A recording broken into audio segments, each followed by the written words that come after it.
Hey everybody, just going to take a quick break from the show to tell you a little bit about Shutterfly. If you're like us, you take a lot of pictures because you have a camera right in your hand all the time. How would you not take a lot of pictures? And we're taking all these pictures, more than we've ever taken in the history of the world.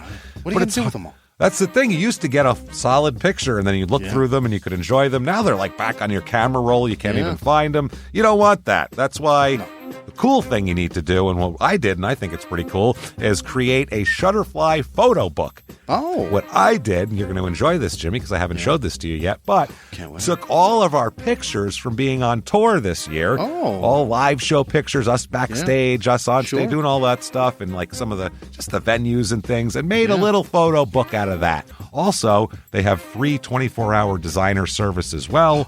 With their 24-hour designer service, a professional designer is going to lay out the book for you for free in just a day. Make something that means something with Shutterfly. Enjoy 40% off orders over $29 with promo code SMALLTOWN. See site for promotional details. And now back to the show.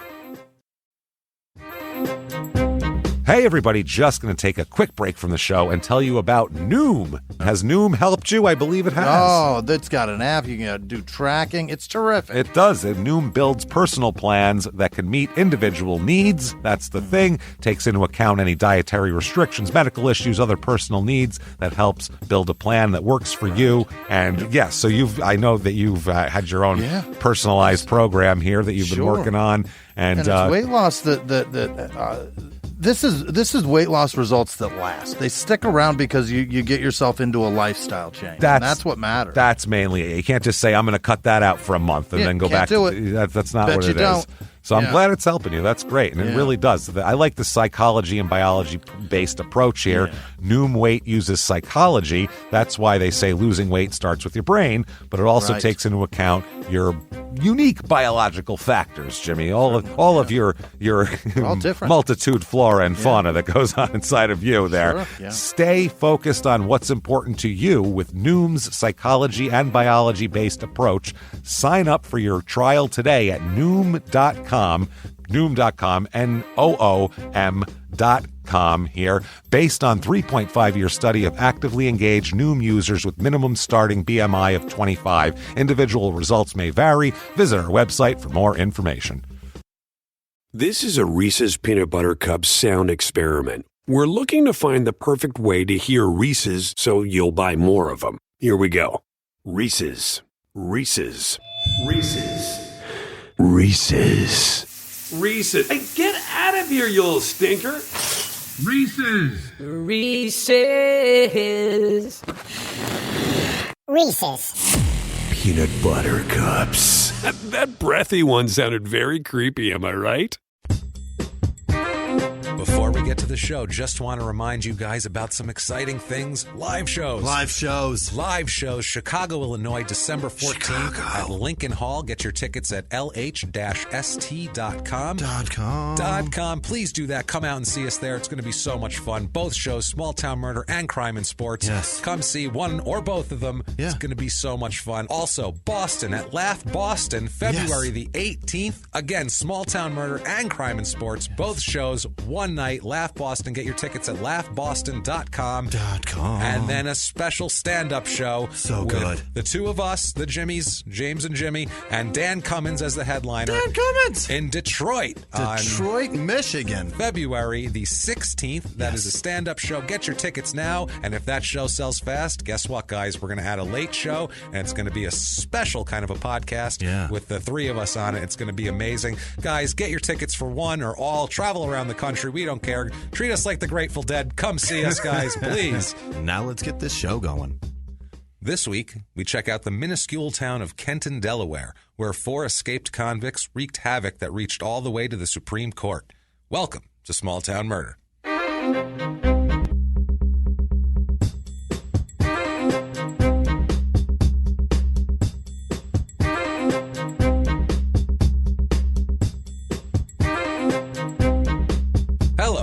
everybody, and welcome back to Small Town Murder. Yay! Bullseye again, my friend. So happy to be here. So happy. My name is James Pietragallo. I'm here with my co-host. I am Jimmy Whisman. Thank you, folks, so much for joining us. We're so excited for more murder. It sounds crazy to say, but it's true. It's true. We get excited to come here and give you guys murder on a weekly basis. Yes. We enjoy it so much. Would like to thank everybody this week for their amazing outpouring of iTunes reviews, and your support has been amazing. And we really hope that you extend that support to our live show in Chicago on December the 14th. Can't wait. Please, 2 live shows. One Small Town Murder and one our other podcast, Crime and Sports. Yes. One night. Please get your tickets, sell those, sell that place out, and show them that you want to see live podcasts that you pull Come and to town. Not just live podcast, but fucking our podcast. Yes, goddammit. that too. Well, I'm trying to if I encompass, if I pull everybody we can into our orbit, everybody else into our orbit, maybe they will, they'll help us too. I just want to see snow, man. That'll be nice too. We'll see some snow. But thank you guys, like we said, for your iTunes reviews. That's the lifeblood of a podcast, like we said. So the iTunes, their funky algorithm, the way the charts work, those are weighted heavily. People like when you say funky algorithm. Funky algorithm. Well, it's true. It's what they have. I don't know no one can figure that shit out at all. People love it. No one can figure it out. No. But we know that that's something. So the review. So please, if you could, give us 5 stars. It doesn't matter what you say. It's really not for our ego. Just tell us whatever you want. Honestly, I'm into it. Like we've said before, and I enjoyed. Tell us your favorite cloud formation. That's good to see on iTunes. That's fine. We'll be like, that's a pretty one. We like that too. Nobody will understand what the fuck it means. No one will know. Inside joke. It's fine. It doesn't matter. It really just helps on the business end. If you want to do more, like this amazing list of producers, holy shit, is it that deep. we have at the end of the show, that is just just a group of fantastic people that we love. Amazing amount of people that I can't pronounce their names. Oh, he'll butcher them horribly. You can go to patreon.com/crimeinsports. That's the one. That's our other podcast, so that's why it's called that. And we started that first. All that money goes to us, so don't worry about that. If you want to do a one-time donation, you can do that also over at PayPal using our email address, which is crimeinsports@gmail.com. You can follow us on social media at MurderSmall on Twitter, Facebook.com/smalltownpod. If you want to check out there's links to the live shows that we have. Also, a stand-up show in Detroit with Dan Cummins. And on February 18th, again, 2 live shows in Boston, Massachusetts at Laugh Boston. So get your tickets for that. The one in Detroit is at the Magic Bag, which looks like a bitchin' venue. That's going to be fun for stand-up and hopefully a podcast if those tickets sell well. We'll see, though. That doesn't matter. We have business to attend to. Jimmy Whisman, boy, do we have business to attend to today. We have murder on our plates. All right. And it's a plate full of murder, boy. It's overflowing. Yeah. It's one of those, it's hot, so when you carry it's like soup. That lead-in was pretty fucking, that was a teaser. It's a crazy episode. It's a bunch of not good people. Let's just put it that way. Before we get to that, though, we do have to hit the disclaimer. Have to do that. Have to tell you, it's a comedy podcast. What we say, the stories are real. Everything's real. The research is real. We promise you that. Everything is real, but we're going to make jokes. We're stand-up comics. We're going to make jokes. We do assure you, and we promise that we never make jokes at the expense of the victims or the victims' families. We say it over and over again. We're assholes, but we're not scumbags. We're not. We don't do that. We don't do horrible. We have to say this just to inoculate ourselves against people going, I don't like that there was jokes in that podcast. I don't like that it was comedy. Well, guess what? It's comedy. So if you think that true crime and comedy never belong together, this probably isn't for you. If you want to hear something very serious, or you want to, he chopped her head off slowly. You want to hear it like that? Fine Dateline. Go ahead. That's fine. That's your prerogative. Knock yourself out. But that's Keith Morrison does an amazing job at narrating that horrible shit. Fantastic. But he's not funny. But he's not funny at all. And we're gonna horrify you. He's and funny make you for laugh. the wrong reason. Exactly. He's funny because his face looks like an old man's nutsack. That too. But we're going to make you laugh, and also we're going to shut up and give you murder here. That's what we'll do. So let's do that here. Right. Let's head on a trip, Jimmy. Okay. We were in Nebraska. Yeah. We're out in the prairie there. It was it's a little bleak. Damn near Wyoming. Damn near Wyoming. There's some pretty mountains, and people sent us lots of pretty mountains. Yeah. That's fine. Yeah. It's pretty from a distance on a picture. Like I said, when you're standing there, you're like, holy shit, what is there here? There's nothing. It's just landscape.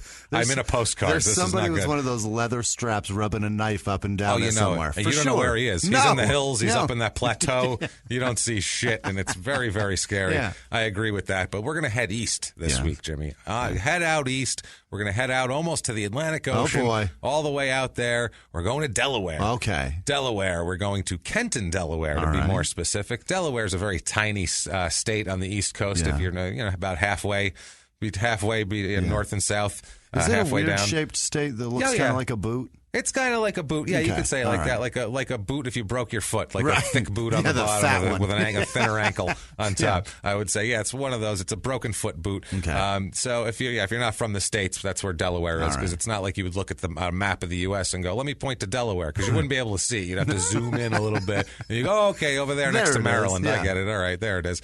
So it's this particular town in tiny Delaware is in the northwest part of the state. Okay. So it's over there. It's kind of like in the mid ankle, I would say, a little up toward the up there near the knob, the knob of the ankle. A little higher than that. Oh, okay. A little higher than that. Right. Where a teenage girl would get her first tattoo. You know what I mean? Somewhere in that region, I would say. That's something like. There's a little dolphin right in this there. area. Yeah, this a dolphin, town is a rainbow, marked, a butterfly, this town or something. is marked there. with a rainbow with two clouds. That's right. You found it, Jimmy. That's perfect. It's like it's happy and it's Care Bears. So it's something like that a girl who just turned 18 might get if she was a little immature. And she still wanted to wear tall socks to hide it from dad. Yeah, exactly. A little immature, but had an ID and could get a tattoo. And she cried through all 17 minutes of getting it. Probably. But now she's very thrilled with it. She's now thrilled. she's showing it off like a bastard. This particular town is 20 minutes outside of Dover, which is the capital. Right. Which is nothing is more than too far outside of anything in this town. It's just in this state. It's just a small state. Everything's close. It doesn't take very long to drive across the state, so it's there. This is 15 minutes from Marydale, Maryland. Oh, shit. Where we were a few episodes ago. And by the way, with that one, let's update real quick. Sure. That Miss Barbara Ann Peterson died, unfortunately. Yes. She died 4 days after release of that podcast, so I'm just thrilled that we were able to tell her story before. That was cool. That was so kick-ass. Weird timing I that know. was. That's very strange. And she died of cancer. It's just it's such a terribly I feel sad like I killed thing. her. Yeah, well, I chose you it and killed her. Did. Damn it. That on my conscience now. So perfect. That's great. Now that I got that going on, 15 minutes to Marydale anyway. But rest in peace, Barbara. We'll miss you. Barbara, you poor lady. Yeah, Barbara had it rough, she man. She took some. But one of the few murderers we were kind of like, oh, yeah, like she killed him. But I mean, good God, lady, Jesus, who wouldn't have? She was so fucked up. She thought she had problems. She thought her husband was gay. Oh, she thought that's. You see, now we say that, and you're going to go, this sounds horrible. You have to hear the whole thing. It's not a matter of, you have to listen to it. Go back and context. listen to Shit Dick in Marydale. Marydale, Maryland. I don't remember what episode it was, but check it out.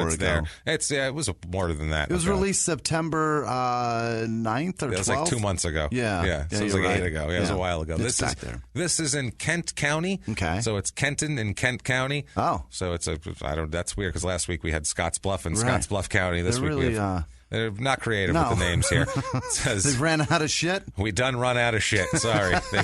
We came over from England and we had Kent, and that was just name everything. I don't know. Kent, part of Kent, something of Kent. Kentington, something. Just fucking Kent it up. Do it, please. There's a guy named Kent that was fucking great. We were very impressed with him, and he had a wig, and he was very English, and we're going to name everything after him. Zip code 19955, area code 302. Watch out for those Delaware area codes here.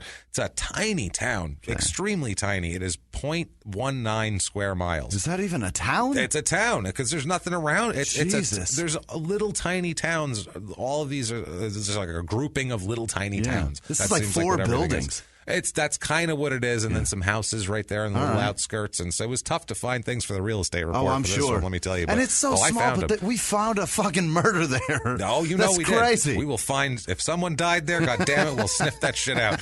Now, at the hands of another. No slogan, okay? No town slogan. It's just too small for a slogan. But that's the slogan. Better than a slogan. We have a message from the mayor. Oh, okay, a personal message. He's just this nice-looking older guy. Doesn't look like a politician at all. he's the mayor of. We'll tell He's you how probably small not it a is, politician. He's not. He's just the most political guy in town. He's just some guy that lived there, was getting a haircut at the barber shop, and people Listen were like, to "We Rush need him." Limbaugh once. Yeah, he was like, people were like, "We need a mayor." He's like, "Hi." He's halfway through his haircut. He's like, "I'll do it." He wanders out halfway through. "I'd like to be mayor." And like, just vote for Bob. Fuck it. Who cares? It's actually Howard Vote for Coleman. Bob and his nice haircut. Whatever. It's half done. He'll get it finished. He promises. My campaign, first thing I will do as mayor is finish my haircut and not be an embarrassment to the people of Kenton. So the message from the mayor is, quote, "I encourage you to take a close look at our town if you are relocating to our area. I am proud to say we continue to work together and enjoy the benefits of a small town. Please feel free to join us at any of our community events you will find posted on our website." We'll talk about those later. Yeah. "I am proud to be your mayor, and I would encourage you to let me know if there's any way myself and town council could be of any assistance to you. Our town hall is not open for public office hours because it's too tiny, so feel free to contact me directly via email." Yeah. If you want to do that, email me if you need me. He's the only mayor in this entire country that can email just me. take an email. There's not he could too with the amount of people. It is mayorofkenton@comcast.net. There you so go. he just had like a regular, like a house internet subscription. Yeah, it says an not email .gov. an email that goes to the next guy also. He doesn't have a .gov email address at all. Was it a .com? It's a .net. Yeah. Oh, Jesus. .net. I don't know. Comcast.net? Was that it? Comcast, So he's got the cable company That's email. what I mean. It's just like Jesus. your house. That's He's depressing. like, "I'll just put it on my house bill at home. I'll just add an extra line, and that's fine." It's sincerely Mayor Howard Coleman, who sounds like a hell of a nice guy. They should put that shit right under "Welcome to fucking," what is the town name again? Kenton. Yeah. "Welcome to Kenton," and then all of those all words. of that, just a big sign and little. You got to pull over to stop and see. It's the whole thing. So that's awful. So the history of this town here, it's a crossroads, and they say that everywhere on the town website, everything, and you can see it. It's just where roads cross, so they put a town up. They were like, "Oh fuck it, we need to have. Might as well put like a store here or something." It's a crossroads. It's literally two roads cross, Route and that's 42 and Route 300. Jesus. That's it. That's how you divide it up, and that's Kenton is right there. It was first laid out in 1796. So again, an old town. We're going back. These East Coast towns are always very old. By a guy named Philip Lewis. He's a guy who started to acquire property in the area in about 1790. The community was first known as Grogtown, which I'm glad they changed the name because that's terrible. Then Lewis Crossroads, because everybody's got to try to name shit after themselves. We've seen that in every town we've gone. Whoever's there, they're like, "Let's just name it after me." Right. What do you say? I'm the guy. Nah, no ego here. 1806, they said, "No, we're going with Kenton." You guys, I could see like out of the corner, "Nah, Lewis, you calm down. Look, chill out, Lewis. Relax, okay? We're going with that guy in England with the wig. We're going with him." Did you hear what he was screaming in the fucking pub last night? We can't name this place after him. You're a jerk off. Let's just say that, and we're not doing this with you. Sorry about that. Very boring shit here. Very boring. It's all drab. So boring, there's Amish. Oh, there's shit. Amish nearby. That's how boring it is. People just sitting there staring at a wall at night. People with a no candle electricity. It's home to an Amish community. It's just west of Dover, which isn't far from here. Yeah. It's about 1,200 to 1,500 people in the Amish community, which is insane. Every September, the Amish Country Bike Tour is one of the largest cycling events in Delaware. So get on that. The Amish. Imagine if you're Amish and you're sitting there and there's just a bunch of dickbags driving through on bicycles from the suburbs. Here they come again. Yeah. You think they're attacking probably. Right. You don't know. They're like, "Oh, they have their conveyances out." You don't even think of cars. They're attacking us on our own grounds. Oh, no. They're taking over. They're taking our own methods against us. Motorless vehicles. No. If they start throwing butter at us, we're done. This town is small, and this is just hilarious, and I have to share it with you. There's this guy. He's from the town of Hartley. His name is Richard T. Kepfer, and he is fucking hilarious, this guy. Really? He was recently got a ticket. This is July 15th, 2017. So recently, he got a ticket in this town and just declared it a speed trap and started making, FOIA requests, federal, the Information Act requests to get their information.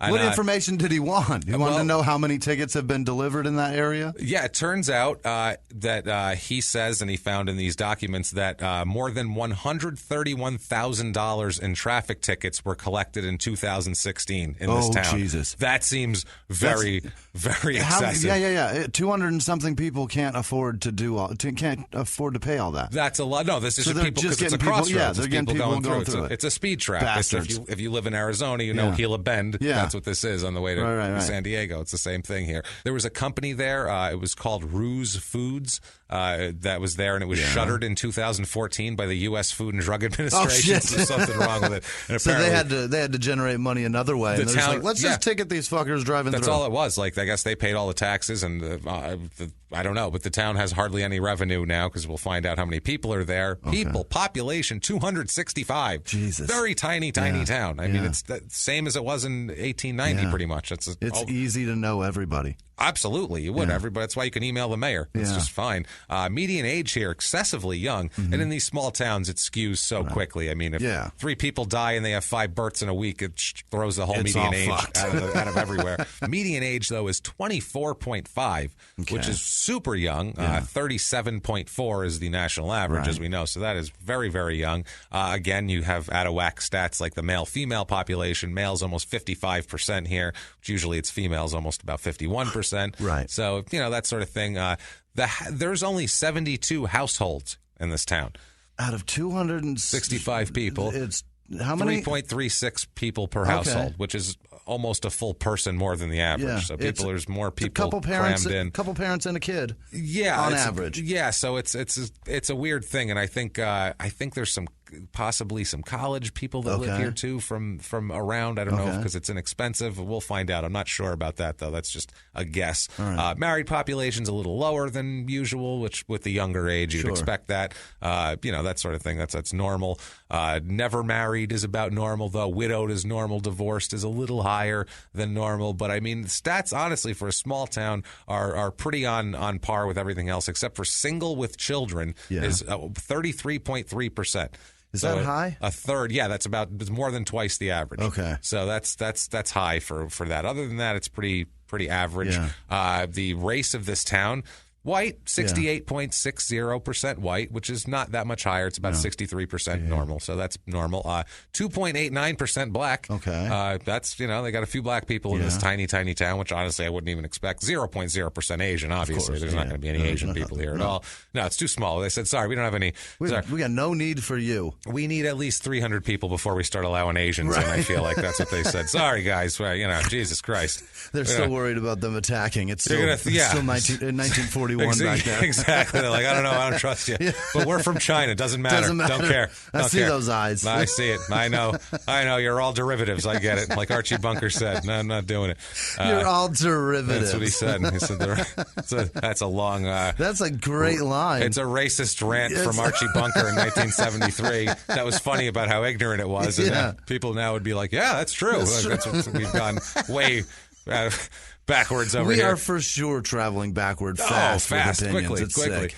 Hispanic in this town, 25.21%. That's fascinating. Which is high. It's about 17% on the average, so that's a lot higher. That's super interesting. And it was the same exact thing in Marydale, Maryland. If you remember, they had a huge population of Hispanic. Was it Guatemalan? I think it was Guatemalan that were there, so it was that sort of thing. So I think it's only 15 minutes away. Right. I'm sure that's the reason there. Guatemalans were the toilet cleaners? Was that what I said? I believe that's what it says in your Andrew Jackson moment of the week.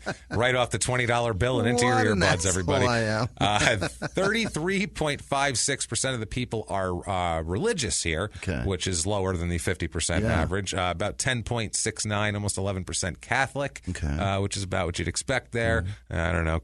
Catholics, the Baptists of the Mid-Atlantic region, apparently, I guess. I suppose. 0.11% Jewish, which is like literally 3 people. That's a family. It for sure is. And 0.20% Muslim. So that's like another family. Maybe 2 families. It was 2 small families, we'll see. So that's interesting. Not a lot there. Pretty kind of homogeneous when it comes to that sort of thing. 52% of the people here are registered Democrats. About 46% Republican in this town as far as the voting goes. Economy, the unemployment rate is right on par with the national average, about around 5%. Household income here is about $39,000, almost $40,000, which is about $14,000 below the national average of almost $54,000. The job jobs here, it's weird because in a town like this, you don't have the full spectrum of jobs because there's just not enough people to do all those jobs. You could name 265 jobs. Yeah, not easily. Not all these people are going to be employed. There's children, there's elderly, that sort of thing. So there's a lot of construction. Construction makes up way more than normal. Normally, I'll bet there is 265 jobs there, and there's probably not a duplicate of jobs there. There's probably not two firemen. There's like a construction. There's probably a crew. There's one construction There's a company. guy. He's got two guys that he hires. Those two Hispanic guys. And they that do are from different the town. things. Yeah, from one the guy's town. the paver, one guy's the digger. That's it right there. That's so it. like normally it's about 6% construction. Here it's 28%. So that tells you manufacturing it's higher. So it's a kind of a blue collary area. There isn't a whole lot in the way of white collar type jobs right in this little town, which it's a tiny town. There's not going to be any major financial firms or anything like that. We talk about cost of living here. It's about 95 is the cost of living over, as we say, 100 being par. Housing, though, 69. Okay. So everything else is high. Groceries are high. 69 out of 100 is still a brutal. That's steep. That's a big helping of your paycheck going to your house. Median home cost is $129,000, which is about 186 nationally on average. Now, if we have convinced you that you need to go to Kenton, Delaware, and you need to get there, then we have for you the Kenton, Delaware Real Estate Report. That's so good. Let's get to it.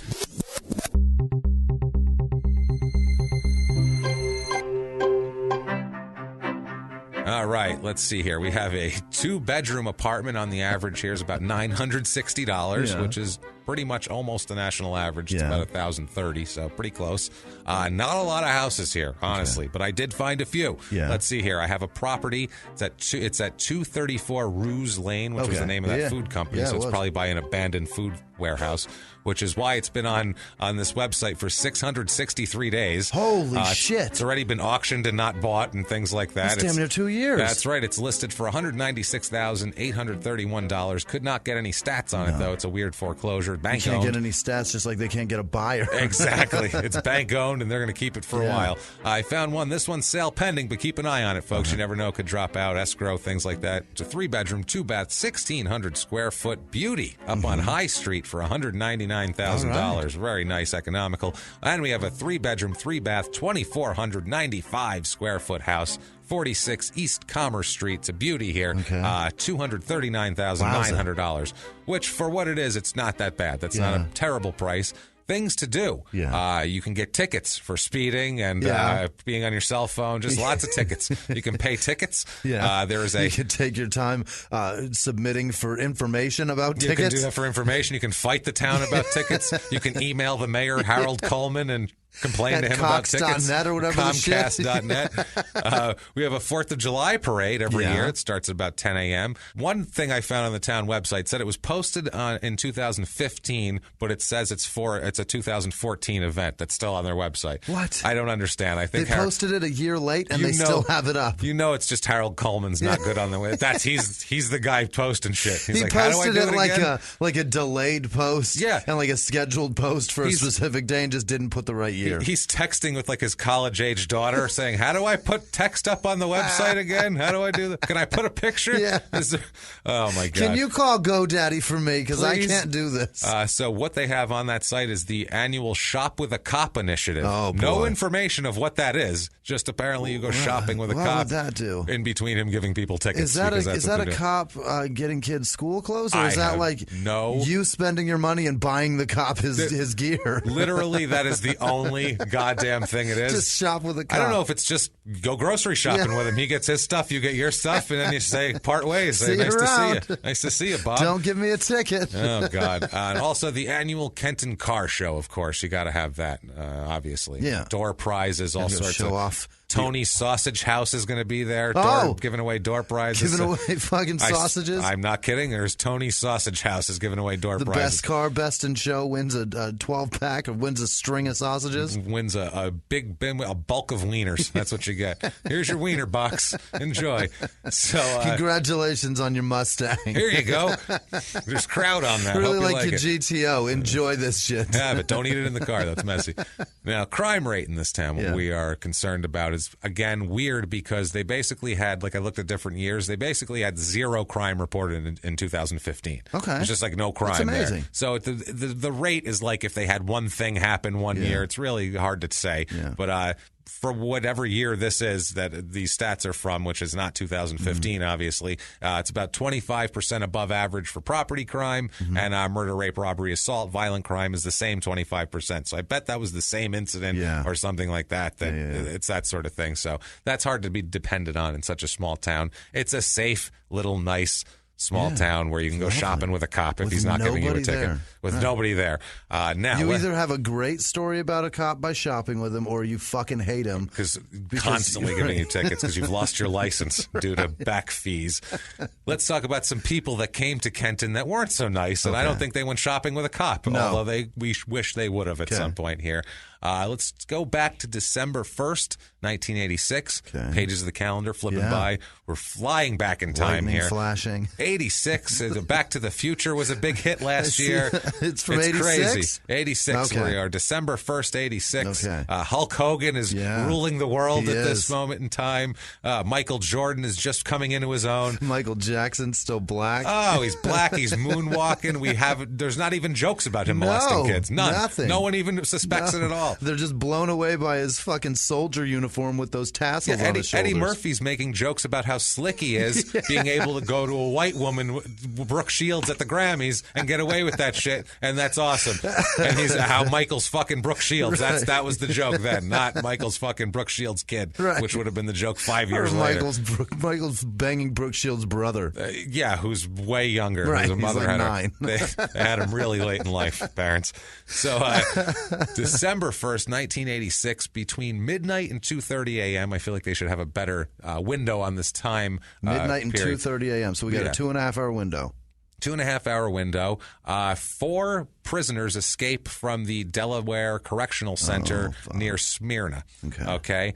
Smyrna. Is with a Y? I think it's Smyrna. That's what I'm going with. Smyrna. I think that's true. It looks like Smyrna, so if it's not, you guys are saying it wrong. Fuck you, don't correct me. One time I corrected you, though, and said Llewellyn. It was nowhere near that. So. This looks like Smyrna, but you never know with these towns. There may be a silent M. El Dorado looked like El Dorado. El Dorado looked like El Dorado. We've had this before. We get it. It's Lino Lakes. Iowa wasn't Iowa. So, you know what? I'm sorry. I'm not doing this with these town names. You're doing it wrong. It's Smyrna, and I'm saying it like that. So 4 inmates escape. I feel like they should have a closer, tighter window on when 4 dangerous inmates escape, because... Tighter window on when you checked on them, then you found them missing. Well, what the fuck? Especially this group. These guys aren't like, oh, he stole a car, and this guy. This is Richard M. Irwin, who's a 26-year-old convicted second-degree murderer. Irwin is his last name. Mark A. McCoy, a 25-year-old convicted first-degree murderer. What the fuck? Raising the stakes. And Larry D. Nave, who's a 22-year-old convicted rapist, robber, burglar, and other string of charges. What the fuck? A string of fuckery throughout the land that he proposed. So far, we're 3 for 3. 3 for 3, and also a guy named David F. Dawson, who might be the biggest fuck up of the group, minus the fact that he hasn't had a first-degree murder conviction yet. But Dawson started being jailed in 1968 at the age of 11. Oh, boy. So that is not, I'm sorry, 1966 at the age of 11 for burglary at 11. At 11. He's breaking into places at 11. Okay. First of all, if you catch an 11-year-old stealing, if an 11-year-old gets caught stealing, especially in the 60s, unless it's really aggressive, or they stole something super expensive, or they constantly have been, this is the kid that's been stealing every day from the place, you just call their parents and send them home. Like, for a kid to be jailed for stealing shit at 11, you have to have no family and nobody to stick up for you, and be like aggressively burglaring everything, not just that too. It's got to be like they knew that this path has been accelerating, and now it's come to this, and they know the next step is like 11. Somebody's home and somebody gets hurt, or somebody gets raped, or somebody dies. Like that's what's going to happen next. Because 11, I mean, that's not his. He didn't go in and steal a candy bar and they threw him in the pokey. That did not happen here, I don't think. He was committed to something called the Ferris School at age 13, which is not great. Again, it's not the Ferris wheel. No, this is a juvenile detention center called the Ferris. It sounds fun. It sounds great. I'm going to go to the Ferris Bueller's Day Off. Great movie. Ferris wheel. Ferris wheel. Everything Ferris is great. So Anna much Ferris better than my gorgeous. school. This is so much better than my school. She is Ferris, not Ferris, by the way. Whatever. Close enough. This sounds so much better than my school. Is named after like some stuffy old senator or some bullshit like that. So he goes to the Ferris school. Not as fun as he would have hoped. No. This is the first of 5 trips to that school. Jesus. This guy will mess up repeatedly and double and down on it. The Ferris school will continue to not fix it. Oh, they don't fix anything at all. They, if anything, judging by the results, made it much, much worse. Much worse. Before he was even an adult, before he's even 18, he is charged with 3 escapes and 2 attempted escapes from all of these juvenile facilities. Okay. So this is a kid. This is a lifetime institutionalized person. Yeah. And it's sad because we don't know what happened pre-age 11 that got him to the point of being a burglar at 11. Good point. I mean, that's you don't. There's not a kid out there who has parents that raise him, or a good parent, or somebody that raises them, keeps an eye on them, watches out for them, cares about them, fun things, helps them with their homework, does shit like that, and then the kid goes out and burglarizes to the point of jail at 11 years old. That's never fucking happened. That's never. You just don't. You don't just go off the rails and short circuit and just at 11. At 11. There's no bad influence at 11. No. When they're 14, you could be the best parent in the world, and you never know what's going on outside the house, and it's less likely. If but you're that generally happens 11, because they get jacked up on drugs somewhere, and now they've got to go get drugs. 11. How are you burglarizing things? Your parents should know where you are 24 hours a fucking day. Exactly. So that means no one was watching you. Is what that means. So whatever. So that's very sad, but it gets worse here. He is just the whole process. He's not good with, staying out of jail and doing the things he needs to do. So in 86, the man is 31 years old now. About that, and he's been in prison for so many years. He's been in prison a lot. Back and forth throughout his life, constantly there. As an adult, he has 14 felony convictions. Sweet. As an adult, pre-1986. At 31 years old. At 31 years old. He has how many? 14 felony. Those are adult felony convictions. That is not That's counting. After 18. That's not counting the 5 trips to the Ferris school, which didn't count getting jailed for burglary at 11, which didn't count. I mean, who knows what else he's getting into. I don't have 14 of anything, and I'm 36. That's what I mean, man. This is terrible right here.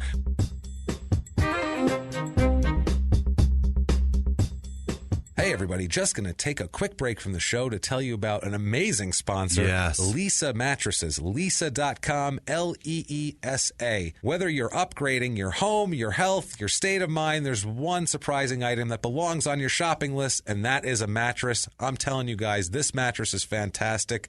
The ordering process is amazingly easy. You go on, no showrooms, none of that stuff. You're busy. You got a hectic time. You get online here, Leesa.com, and you go there. It's amazing. The price is great, but never mind that for a second. The mattress itself. Oh, boy. How great is this mattress? Unbelievable. We've actually replaced our bed with the Leesa. Yeah. We tried it out, and we said, that's going in the garbage now. That's our new one. That's the new mattress right here, this Leesa. I slept so well this week. I'm lucky I got my research done, but I was actually sleeping. It was frightening. Leesa is driven by the mission to provide a better place to sleep for everybody. Leesa donates 1 mattress to a shelter for every 10 they sell through their 110 program. That's amazing. Over 22,000 mattresses donated so far, great. Which is really fantastic. Leesa also plants 1 tree for every mattress sold and donates 1% of each employee's time to volunteer for local causes. Unbelievable. Available online, or if you're in Soho in New York City or Virginia Beach, they have a Leesa Dream Gallery there. Try the mattress in your own home for 100 nights, risk-free with free shipping always. Wow. It's got a foam top layer for cooling and breathability, 2-inch memory foam middle layer for contouring and pressure relief, 6-inch dense core, support foam for durability and structure for sleepers of all sizes. These mattresses are available in the U.S., UK, Canada, and Germany. The Leesa mattress compares with brands that cost thousands more, but because they don't believe in all those unnecessary extras, Leesa's prices start at just $525. That's unbelievable. Incredible for this great mattress. You cannot go wrong. You can get an extra $100 off. Wow. Right now, get an extra $100 off the Leesa mattress using this URL, Leesa, Leesa.com/STM. That is Leesa.com/STM for $100 off the best mattress you're going to get. And now back to the show. 3 escapes from maximum security facilities at that point.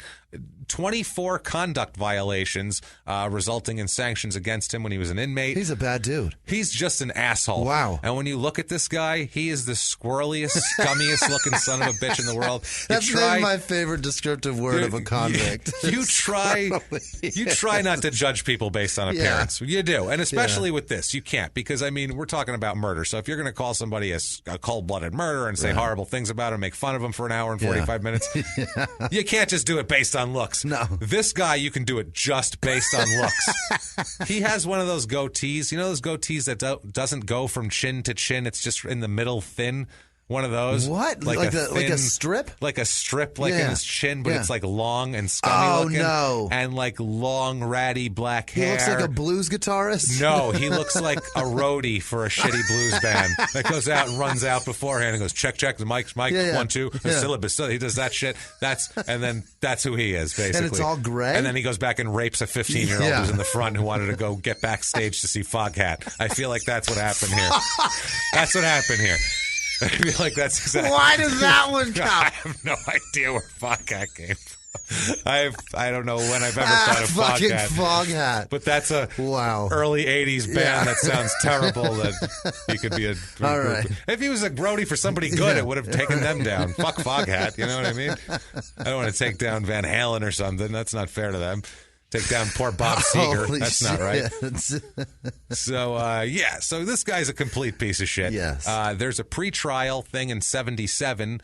He's being held in a pretrial facility. This has happened a ton of times, and he escaped from that. This is how many times we've heard that, like 4 or 5 times. I think that was the Bundy escape, was a pretrial thing. You got a guy that you suspect did something horrific. Yeah. And you have lighter security on him there than when he's in jail? Courts aren't as secure as maximum security prisons. Yeah, so if people work there and they go there for other things that aren't to be sent to the electric chair, so it helps. They're there because they didn't pay their child support. Yeah, that happens, you know. On furlough in 1983, for some reason somebody would let this guy out on a one-day furlough, and he was gone for 4 months, took off, was eventually recaptured, brought back, and it's like, oh, you again. Gee, I mean, at that point, why are you shocked that this guy's escaping at all? All you do is escape. Yeah. You got to lock him in a tighter box. Yeah, for sure. And always have somebody watch him. How about that? I would say so. So these 4 all escape from between 12:30 and are between midnight and 2:30 in the morning on December 1st, 1986. You have McCoy, Irwin, and Nave. The first 3 we described, rapist, murderer, first degree, second degree, all these guys. They steal a car and they drive north. Okay, now Dawson, he steals another car by himself. He is quite the prolific car thief, this Dawson, too. He's a complete scumbag. He's the type of guy that knows how to hotwire cars. Well, in 86, it was really easy to steal a car. I suppose if you were a criminal, how many people do you know can hotwire a car? I don't know. I can. You can hotwire. Well, you like cars and shit, though. Regular people. I don't know many people don't walk around hotwiring cars. You've put a car together before. Like most people haven't. I don't know shit about that Chevy cars. pickup truck has like a spot in the column that if you just break that plastic piece off, that's why they were stolen. You don't even have to you just push a lever down and it starts the fucking truck up. Yeah, that was the most. I remember that for like 5 years in a row. Was the most stolen car in the so easy. Chevy Silverado or some shit like that. Yeah, the Chevy, the Ford, and then the Honda Civic is just as easy. It's that's so terrible. simple. So it's all right there on the column. That's your advice from the week of Small Town Murder. If you're going to steal, make sure it's a Chevy, a Ford, or a Honda Civic. Right there on the column. Everybody get that. All right. There's a little lever right underneath the column. Our Small Town Murder public service announcement of the week. This is how you steal a car. Later on, we're going to tell you how to get out of a capital punishment jury selection. Oh, Christ. So that's good in case you ever get caught up in that. Perfect. You're trapped on a jury. I'll tell you exactly how to get out of that. This is all you have to say later on. So Dawson steals another car. He heads south. The other 3 jackasses head north. So we have just fuckery spreading north and south throughout Delaware. These poor people of Delaware. It's spreading fast. So the northbound gang here, these 3 idiots, McCoy, Irwin, and Nave, they steal a 65 Mustang. Okay. So they're like, let's steal something. At least it's kind of cool. Yeah. It's stolen from the northern part of the town of Smyrna, where the prison is, at approximately 6:15 a.m. Okay. So they were gone a while before they actually stole the damn thing. They discover, the police end up discovering it later on, parked on the northbound shoulder of Route 13, which is about 1.5 miles south of Fieldsboro. Okay. Dawson will later say, Dawson says they're all together, okay? Yeah. This is not the facts, but Dawson's later going to say they're all together at this point. And he says that they were driving north and their car broke down, the 65 Mustang, which they tend to do. And he said that they all decided to backtrack and go south because the car was headed north, and that's where police would think they were going south. So in reality, these three kept going north on their own, and Dawson headed south on his own. He was never with these three. But that's his story, and we'll find out why that's important that he says that they're all together all the time. Off of this vehicle, the 65 Mustang, the police recover a latent fingerprint, which was identified as belonging to McCoy, and also an address book belonging to Nave. Okay. You escape from fucking prison, steal a car, and you're leaving your... How many possessions do you have? You left with how many things? What, your address book and nothing else? You have nothing. You're fucking prison. Tools to hotwire shit. And that's tools crazy to hotwire too. shit and your address book. You have like 2 items and you forget one of them in the stolen car you leave behind. It's not like you got a purse. This is why they were in prison in the first place. Yeah. If he had a purse, he might have remembered the goddamn purse at that point. Jesus Christ. Let's introduce a guy named Wilbert into the story. Wilbert. With a T. With a T. Okay. Wilbert. Oh, boy. Wilbert. That is brutal. Wilbert's not a bad guy. No. Or Wilbert's just an unfortunately named gentleman who operates the Fieldsboro service station. Yes, the gas he's an station there. fella. Yeah. Wilbert here at the gas station. He's got a name tag that says Wilbert, stitched right into his shirt there. It's one of those garage shirts with the plate. It's like a patch. Like Navin Johnson in The Jerk. Like Steve Martin. Navin right there. He hates these cans. Now, this service station's located at the intersection of Route 13 and Knoxontown Road. Okay. This guy, not Dill, we're calling him Wilbert. Right. Wilbert gets to work at... He likes to be called Dill? No, I just wasn't going to call him by his last name. Oh, okay. It's What's short. his last name? Dill? Dill. Oh, but I like Wilbert Dill. Wilbert Dill is a terrible. It sounds so bad. It's so hillbilly backwoods. Wilbert Dill here. Wilbert Dill. And he works. You can't say that station. Wilbert Dill. You have to say Wilbert Dill. Wilbert Dill. Yeah, it's true. That's how it comes out. You're right. It just falls right out of your mouth like that. That's brutal. To say it to myself, kind of here. Poor Wilbert arrives for his terrible job at 5:45 a.m. It's the other thing. Wilbert Dill, who works at a gas station at 5:45 a.m. I feel for this guy. But you know what? That's the much better shift at a gas station than the one at the overnight, I guess, obviously. But it's at least the but overnight, that midday you get some reading shift done. Is fucked. It's always homeless people. At least you can get some reading done in the overnight shift. This poor bastard has to deal with, I don't know, 200 people getting their coffee or whatever. It's going to be annoying. Well, coffee and donuts. It's happy coffee time and cigarettes for them. and all that sort of thing. So anyway, he sees 3 men standing by the station's bathrooms. Not 4 men, 3 men. He says that from the station's office there, he watched them attempt to enter vehicles which were parked at another business that was nearby. So these guys are like checking doors. Just 3 guys wandering a parking lot trying to get into cars. Suspicious. You know what I mean? Obviously. Orange jumpsuits and shit. Well, he said they were... Dill says all 3 men were wearing similar blue clothing. So they're wearing prison outfits. Prison gear. All the same shit. And they're pretty close to a prison. That seems, Wilbert's never seen a prisoner before, I feel like. Wilbert doesn't seem like he's seen a lot. Just only things you can see from the service station office window. Right, that's what he's seen. I seen that drive by one time. That was pretty crazy. That all he's ever seen. Yeah. Hey, Dilbert, you ever watch that show? Nope. No. I only see what goes on outside the service station window. Wilbert has never seen The Wire, I guarantee it. Fuck no, he's never seen The Wire. Omar who? Yeah. What? I know a man named Omar. The man does have to have a code. I do agree with Omar when it comes to that, but I don't know nothing else about him. So a woman named Kathy Spence, who is Nave's sister. I'm sure that reference was amazing right now. It was really good. It really is. It's lost on you. It lost on you. It's got to have a code. That's beginning to be my favorite thing every month is when HBO tells me that I need to watch that goddamn show. You really fucking should at some point, goddammit. And they should be, I should get recompense. You know how many people we've made watch The Wire? Not that they need it, but I mean, Jesus, it's a lot. We've made a lot of people watch The Wire. Hundreds of thousands of people listen to this. A lot of people watch the goddamn Wire, or they're revisiting The Wire. Yeah. There you go. Checking it back out, getting the references. I forgot about boning up on their. It's like they're. I forgot. I'm Team Barksdale. Yeah. That's right. Fuck Marlowe. Fuck Marlowe. Yeah, no, I'm Team Barksdale. I don't like Stringer Bell, but God damn it, that Slim Charles is a team player. He's a team player. He'd be good in the clubhouse. If I have a sports team, I want Slim Charles on my team. Slim Charles will get rebounds. Slim Charles will dive into the first row. God damn it. He's like Black Kurt Rambis. up in this motherfucker. For fuck's All right, sake. anyway. Metaphor, basketball. Okay, let's keep going here. There's so many layers to that. I knew that just by sitting here. There's a lot going on. And I probably would have been dying. That would have been our Xerox. Oh, you would have loved it. That would have been our Xerox moment of this show. You would have loved it so much. So much. So I blew it. Oh man. So they call up Nave's sister, Kathy Spence. They call her in the early morning hours from the payphone outside of this gas station here. She says that she, after that, she goes to the Fieldsboro station to give them clothes. Obviously, they have blue prison uniforms. Okay. She brings them clothes to wear and then drives them away. Okay. She was according to her, was with Nave, Irwin, and McCoy all the way until 7 p.m. that evening. Okay. They rode around the back roads of the Newcastle area, and she said she never once saw Dawson. Okay. She said Dawson was not with them. There was 3 of them, and she never saw the guy. She knew they escaped with a 4th guy, but he went one way, they went the other. They never thought about it. Okay. So let's find out where Dawson might be. Now, heading south at the same time, while this is all going on, heading north, sometime before 7:15 a.m. that morning, a 1979 Oldsmobile Starfire was stolen. Fuck yeah. That is a shit box right there, man.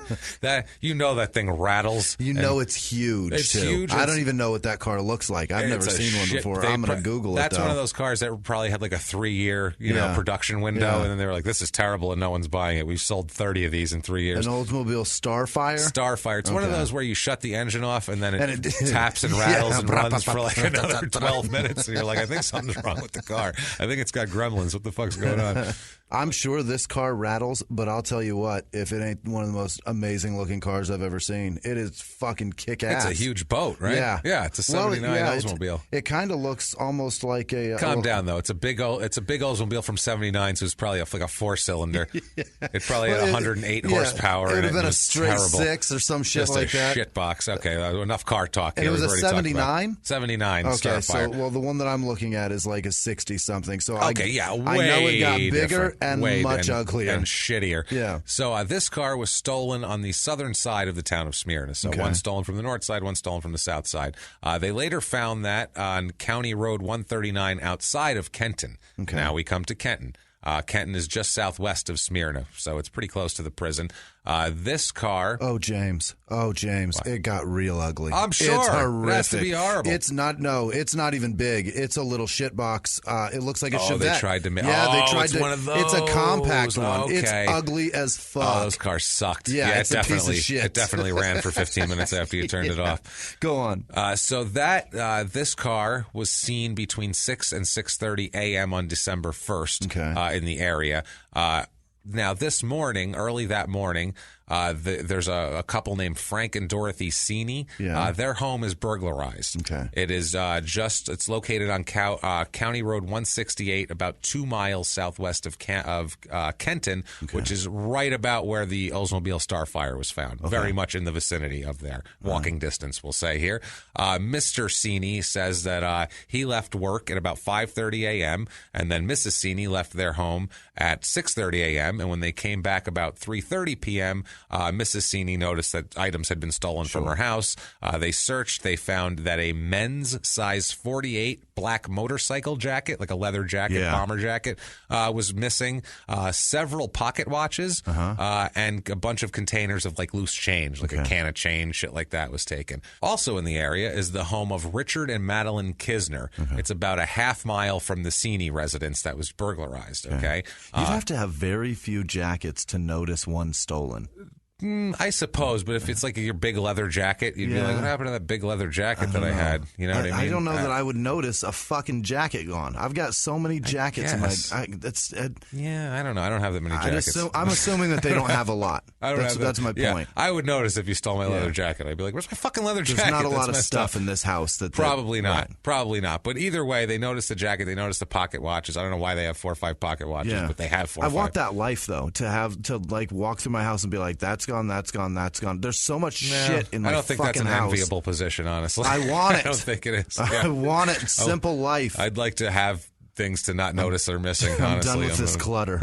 There's so much shit. Clutter, damn it. Richard Kisner, he leaves for work at 7:30 a.m. That morning on December 1st. He's got a 16-year-old son, Brian. He leaves for school just before Kisner leaves for work. Kisner, he leaves for work. When he leaves, his wife Madeline, she's still home. Her car, an 86 Chrysler LeBaron, is in the driveway there, and also a Ford pickup truck that was in the driveway. That's, I guess, we got to take some shit to the dump. You got to haul some shit. Got to go to Home Depot and get a shitload of plants this weekend, so we're doing that sort of thing. Can't put that in a fucking LeBaron. No, not at all. So Richard and Brian, the husband and the son here, they're both gone. Madeline is 44 years old at the time. Her husband's the same age. Son, 16 years old. Okay. So they're there. Mrs. Kisner's still home. Madeline usually gets to her job at about 8:30 a.m. Okay. She never reports for work that day. Her friend and a coworker, Alice Holman, she says that she called Madeline repeatedly about 8:45. That's how prompt she usually is. By 8:45, they were like blowing her phone up, like, what the hell's going on here? Then she called her again a bunch of times at 9, and then waited till about 1:15 and called again and again and again. She also phoned at about 3:40 p.m. and Brian answered. Okay. Brian said that his mother was sleeping and he thought she was sick. Okay. She's in her room and she's sleeping. He said he arrived home from school. He doesn't tell her this, but he arrives home from school about between 3:30 and 3:40. So he had just walked in the door, and he was like, she's in the bed sleeping. I don't know. She must be sick or something. She's laying down. Yeah, I don't know. I just got home. I'm not going to go wake her up and say, this lady's on the phone here. It's not important, whatever. So he said right away he came in to change his clothes after school. So that's why he said he walked he walked past the parents' room. He saw his mother lying on the bed. She's wearing a red house coat, which she usually wears. It's her normal house coat. He said it appears she was asleep. He assumed she was... house coat, they mean robe? House coat's a different thing than a robe. House coat, I don't know if that's an East Coast thing. I think so. Like an old ethnic women wear. Fucking idea. My grandmother wore shitloads of house coats, really? man. Fuck yeah, house coat. Like a mother. She got home, house coat time. What the hell? Is it just a house coat? It's like a dress. It's like a frumpy dress that you wear around the house. Okay. Like that's like, I guess, comfortable. Nothing underneath? Like pajamas. I assume she had underwear on. I never checked. I never said. But I mean, like, you don't have like grandma, an outfit out underneath it. Hey, Grandma, what do you got under that house coat? Huh? What do you got? A house coat's looking pretty good. Hey, what do you got there? But So, no, that never happened. Is that what you're supposed to? Just that? You're not supposed to wear like a shirt and pants underneath? I mean, some people do, but not the old ladies. They have slippers, house coat. That's the standard, like old slippers, giant panties, house coat. Old Italian lady. Some of them wear pantyhose with the house coat, which is hilarious too. The women that wear that. Old Jewish ladies, old Italian ladies. That's what they do back there. I'm googling what a house coat is. Now. I can't. That's funny that you don't know what anybody doesn't know what a house coat is. Check out a house coat here. Oh, sweet Christ, that's a house coat? Yeah, it's like a little... Like My grandma wore those all the time. That's what I mean. Yeah, that's what every grandmother wore. It's what they wear.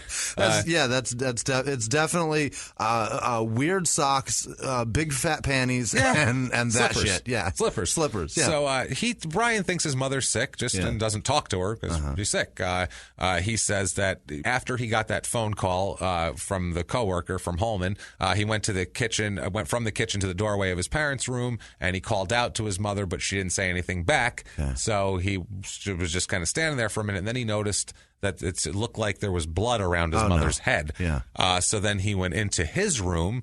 He ran into his room. He's 16 years old, and whatever. He saw blood, his mother with a bloody head. He ran into his room, got a knife, and called the police.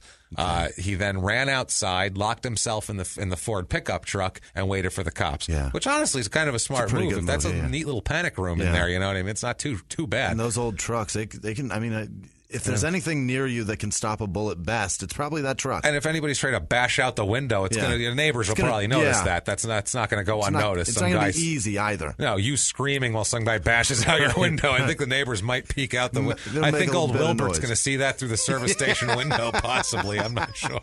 I'm not sure at all. So the police arrive. They go into the house, obviously. Brian says, go in the house. It looks like my mother's got blood around her head. They find Madeline.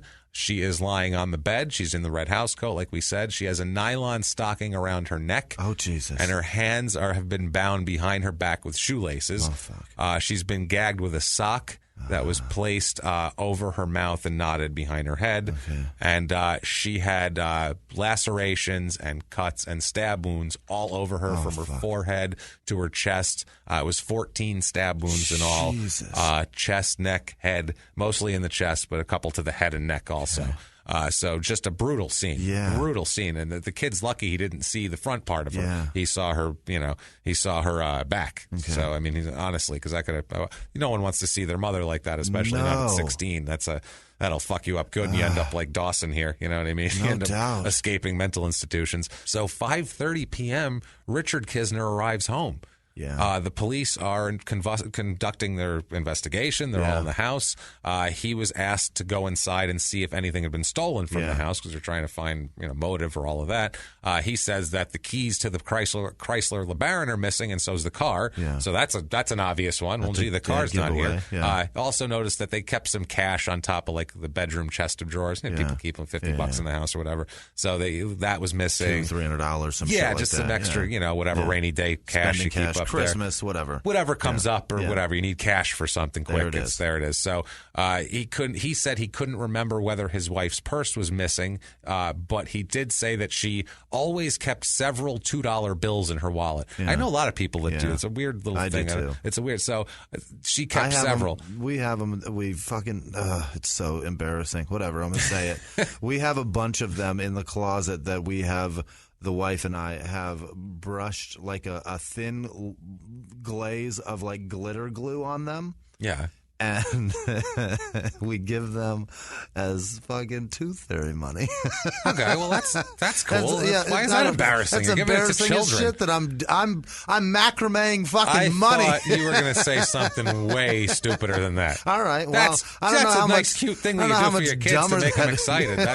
I'm lying I use it to lie to my child. That's what you're telling them that there's a tooth fairy. There's coming into the house to leave them money for their teeth. I'm continuing it. So, and I put it under their pillows, and then I do it for Easter too. I guess the Tooth Fairy and the Easter Bunny hang out and exchange currency. Yeah, they're super creepy, those two. I'm sure they do. Yeah, exchange currency for favors, let's just say. It's not pretty. No one wants to be there for that. And their hands make it all glossy with glitter and shit. Gross. It's creepy.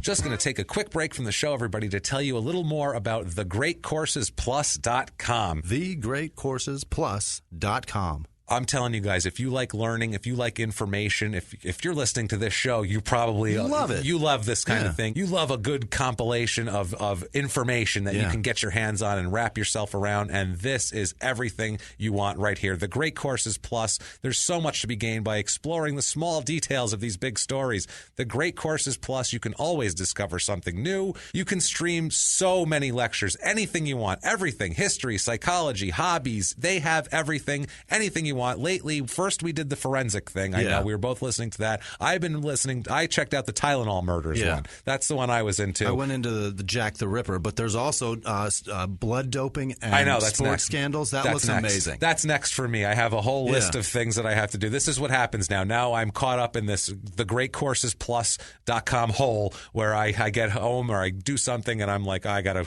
look at the next one now. Yeah. It's really, really crazy. Get yourself addicted to it too. It was one of our listeners that actually works for the Great Courses Plus, and they actually recommended to their company that we would be a great place for them to advertise. So support our audience, support our listeners, and help out. And also have a great time doing it by learning about amazing things. We know you're going to love the Great Courses Plus as much as we do. And right now, they're giving you guys, our listeners, a full free month of unlimited access to all their videos. This is amazing. But you need to go to our special URL for that. That is thegreatcoursesplus.com/STM. Sign up today. Go to thegreatcoursesplus.com/STM. One more time. That's thegreatcoursesplus.com/STM. And now back to the show.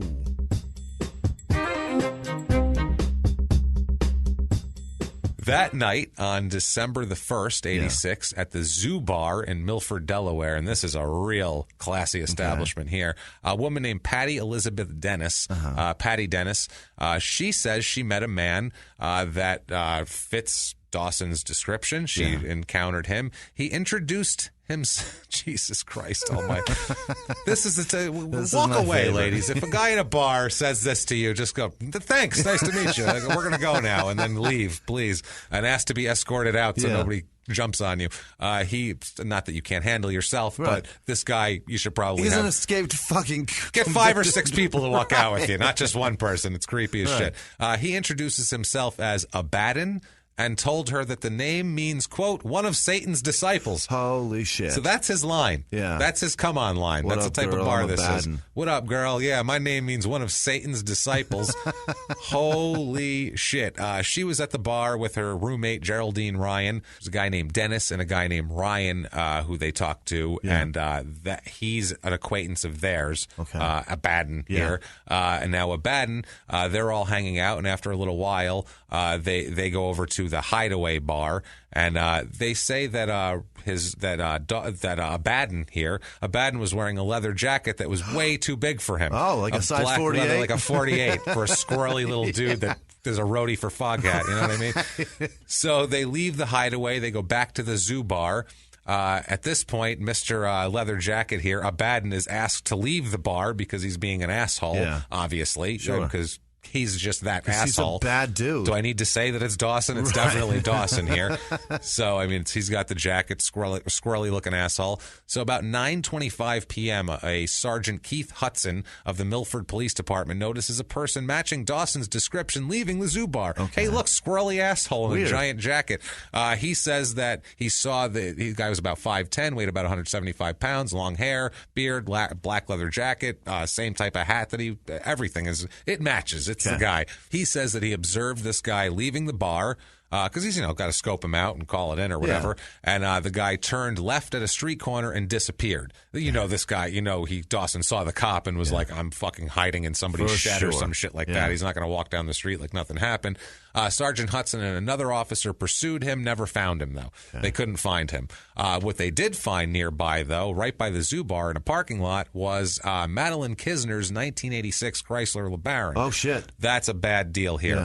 Inside the LeBaron, they recover a Hers corn chip bag. He's eating corn chips. He gets out and he goes right to corn chips. Hers? Like H-E-R-R apostrophe? It's that East Coast brand. Midwest brand.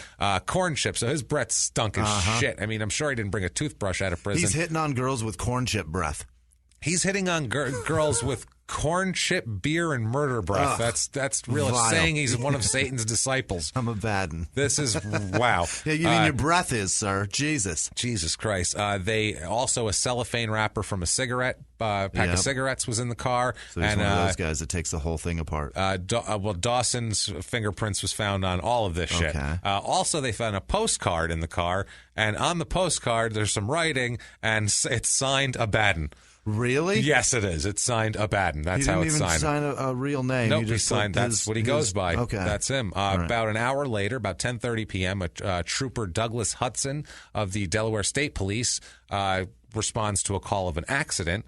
The accident involved a blue Ford LTD, which was driven into a ditch. Those things are monster cars. Oh, it's a beast. Yeah, it's a big cop car. But they've got giant ass motors in them, they're too. fast as shit. It's a cop car. They're fast as hell, yeah. It had extensive damage to the front quarter panel and the grill and the window and all that sort of thing, obviously.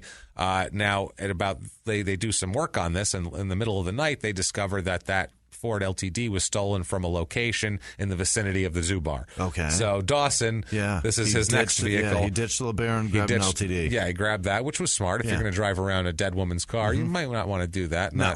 Also, a hat similar or exactly like the one that Sergeant Hudson had seen Dawson wearing outside the bar was found inside the vehicle. Okay. The trail of breadcrumbs these fucking morons leave behind, I swear to God. Thank God they do, or else nobody would ever get caught for anything. Yeah. Nobody would ever get caught for shit. He's just a dipshit. If there was they would never have a goddamn drop of evidence if these people weren't just complete morons. So what they do is Trooper Hudson here starts a house-to-house search in that little area right around there for Dawson. What they end up doing here at about 5:25 a.m., so this is, 28 hours after they escaped or so, they find Dawson hiding on the floor of a Cadillac, which was parked about 0.3 of a mile from the accident scene of the last one. Okay. He's all bloody. He's got his head's cut up. He's essentially ears given cut. up. Well, yeah. Well, he got in an accident. He's all fucked up. He's got blood all over him, all over his hands, and he hid in the Cadillac. He was trying to sleep. Yeah. He probably hasn't slept since they left the jail too. It's the other thing. He's bleeding. He's like that Sarnev that tried to hide out in that boat. Well, he was bleeding. That's exactly what it was. But it's not working out for him here. So they take him. Obviously, they grab him up, as you would imagine here. They search him. He's wearing the jacket that's been stolen from the Scenes. Inside, they find 4 pocket watches that have been reported stolen by the Scenes. Also, the currency, a bunch of, some change and shit, and at least one $2 bill. Also, he's got in his possession. Hey, that's a coincidence. Does it got glitter all over it? No glitter. It's not from your house, so that's good. You're safe. Also, a cotton sock, which visually was the exact match to the pair. To the one that was on her neck? That was used to gag Madeline Kaiser. Yeah, or Kisner, yes. He's an idiot. Was taken from his pocket. So he's like, let me get all my incriminating evidence, all my murder tools. Put it all in this jacket. Put it all in this jacket, and that's the thing you're going to find out too. That's why he took the jacket to hold all the shit. He makes the dumbest statement of all time later on, trying to explain this shit away, and then he says, "I only stole the jacket because it had pockets and zippers I could put stuff in, like my murder tools that I could then be caught with." Once you crash and you're hiding out on the ground of the car, you got to say, they're looking for me.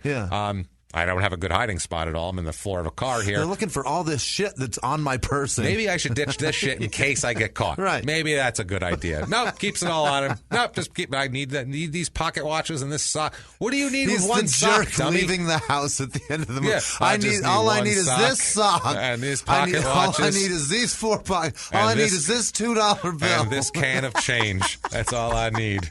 And I need something to hold this. So I need this jacket. That's what this fucking moron does. Oh, this guy's an idiot. And this paddle ball. What the fuck are you doing? Jesus. So you say, so what? A postcard signed to Baden, and he said that to that girl. His name was a Baden. Well, when they tell you so, maybe that could be, she could be full of shit, or who knows. No, they arrest him. Photographs taking of a giant tattoo across his stomach that says, I'll give you one guess. A Baden on his stomach. So that's he got his nickname tattooed on his belly. Bet your ass he did. And he's telling everybody. And we'll find out why he has nicknames like this and everything. He's a member of a club, we'll say. Sure. Later on here. A terrible club. Yes, exactly. The autopsy is done. Yeah. It's Dr. Judith Tobin of the State Medical Examiner's Office. They do the autopsy. She says that Madeline had 12 stab wounds to the chest, a wound to the stab wound to the head, one that they can't tell if it was a stab or a cut or what it was to the neck, and attempted strangulation wounds to the neck too. Tried to strangle her first. That's the thing, Jimmy. Tried to strangle her. Realized shit, it's hard to strangle people. That's not easy, that especially takes a lot of work with a nylon thing. You really got to pull it tight. It's not like a piano wire or a rope. She's fighting back. This isn't what I had in mind. Fuck. This has escalated beyond what I can control, and so I better stab the living shit out of her. So that's what he does. This asshole stabs her up. The hemorrhage. There's a hemorrhage inside of her heart that ends up, resulting from more than one of the stab wounds that causes her death. This poor woman here. Now, December 22nd, 86, they still haven't caught those other guys, by the way. The murderer, rapist, murderer. They're all out on the lam here.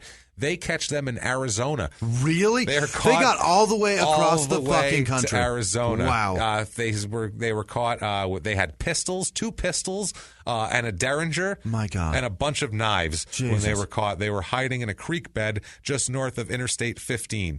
I don't know. It's northwestern Arizona. Okay. Up near Williams. Yeah, that's where it's at. It's up there near Williams. I know exactly where it is. They were taken through a command post up there. They were positively ID'd through their tons of tattoos and scars and pictures. Where the hell were they going? Across the country. But where? Were they going to try to make it to fucking California? Stay off the interstate. Yeah, but probably. Where are you going? California or fucking? Because they were way up there, as far away as you can get. Yeah. But if you were escaping, you wouldn't go on the 40. You'd go on. Go on those back roads. You'd find a map and you go, I guess this connects through here. Right. Fuck it, let's Somehow go. Somehow we're getting there. Plus, then there's towns you could rob people along the way, and it'd be a little easier. Yeah. It's a little bit easier here. These knives were not sent to Delaware until April of 87 because Arizona kept them just for evidentiary purposes here. The Nave and McCoy and Irwin all had a trial in 88, and then the state disposed of the knives, which Dawson's going to make a big deal out of later, the knives that they had because they were just knives that they had on them from there. Right. The public defender's office wanted to examine the knives, but they had already been sold at auction or destroyed. Okay. So who the hell knows where they are. But the physical and circumstantial evidence of witnesses and physical evidence gathered show that there's not one shred of evidence that Nave, McCoy, or Irwin were ever in the Kisner's house. Yeah. Never in the Kisner's house. So it's not possible, really, that any of these knives were the murder weapon, is what because that's what they're going to say later on. You're going to buy something at auction that was a police evidence thing? I can't imagine buying that. They do that shit. I want nothing to do with that. I don't know if they don't tell you if it's, this killed a family of 4, or if they just go, here's a knife. The shotgun from In Cold Blood. I don't want that gun. You don't know if it was just seized from a drug dealer's house or used to butcher a child. You have no fucking idea which one. So I can't believe people are buying that shit. It's crazy, man. Now here is Dawson's version of the events. Would you like to know what this idiot says? Kind of. This is his version of events. I'll buzz through it as quick as I can, but it's so stupid you have to know it in full, okay? He says they escaped. They stole a car by hot wiring it. It broke down, like I said. He said the other prisoners, the other 3, went to make a phone call at the payphone. That's how he's trying to reconcile why Wilbert didn't see him over there. Gotcha. He said, at that time, I went looking for another car to steal. Okay. So that's why they didn't see me here. He said Larry Nave made the phone call, called his sister. He says his sister, Kathy, refused to pick them up. Okay. It's very important that she didn't pick them up, because if she picked them up, then she didn't see him, then they weren't together. So he has to say the whole time she's lying, even though she is putting herself in the middle of a crime by saying that she incriminating the fuck out of herself. Yeah, she's saying, I just, help these criminals escape. I'm aiding and abetting fugitives. Right. And she's not going to lie just to put this guy in to get herself in trouble, too. So stupid of him saying that. Like I said, he said that we all decided it was best to backtrack here. So he said they stole another car. It had the keys in it. They ditched the car on a back road and went on foot. They said while they were resting in the woods behind a couple houses, he decided to go see if he could get into the houses. He stole about 5 pocket watches and coins and a black leather jacket. Said the only reason I took the jacket was because it had pockets and zippers. If we had to run, I wouldn't lose any of the items I had taken. And I was the only one who wasn't wearing a prison coat. We ended up in another wooded area beside one in the house. He said the kid has a car and a pickup truck at the house. He said he figured since he was wearing the jacket, the non-prison jacket and a leather hat, so he looked like, I don't know, like the guy from fucking AC/DC had a leather hat on, and the singer It was guy. A leather hat. Well, he wore a leather fucking what hat. An asshole. Like a 50s cab driver or some horse shit like that. My dad rocks those, and I try to tell him to knock that shit off. It looks dumb. That is rough, With man. that bushy hair sticking out the backs and the sides. It's ridiculous. He said he was going to go to the house, knock on the doors. No one answered, so he started to look for a way into the house. Yeah. He got to the back of the house. He said there's a lady in the house standing in the kitchen. Okay. He asked her if he could use the phone. He said she opened the door, the sliding glass door, just enough to hand the phone to him. No one's opening their sliding glass door for this scumbag. Never. Maybe she's really nice. I don't know. Like I said, I've told you about my great grandmother. She opened the door for that person, so you never know. And she was 80-something, so whatever. She said I tried to call an old. He said I tried to call an old girlfriend, but I couldn't get an answer. Hey, escaped from prison, got my leather hat on. You up for a date? The fuck kind of call is that? Hey, it's Abaddon. Good morning. Hey, Abaddon here. So he said he handed the phone back and forced the sliding glass door open with his right hand and ran inside the house and grabbed the lady by the hair. Mm-hmm. He's admitting to this. Yeah. He said, I told her who I was and that I wasn't going to harm her. I just wanted to get the keys to her car and some money. She asked where the others were. I don't know how she would know there was others. Say that? Unless there was a report already. She might have heard it right when she woke up on the radio that there was a prison escape right nearby. That would be big news in a small town, I assume. He said, I told her they were outside in the woods. She led the way to the bedroom and gave me a glass half full of coins. I told her I would have to tie her hands so we could get away and wait until she felt that we were far away before she called the cops. Yeah. It's like, so I'm going to tie you up, and even if you get out, wait a minute. He said he tied her hands. She sat on the edge of the bed and asked what town I was. He asked her what town he was in. She told her. She told him Kenton. He said he asked her a few more questions. She looked very scared, and she looked very scared because she was looking toward the bedroom door. And he said he turned around, and there were the other 3 guys. Okay.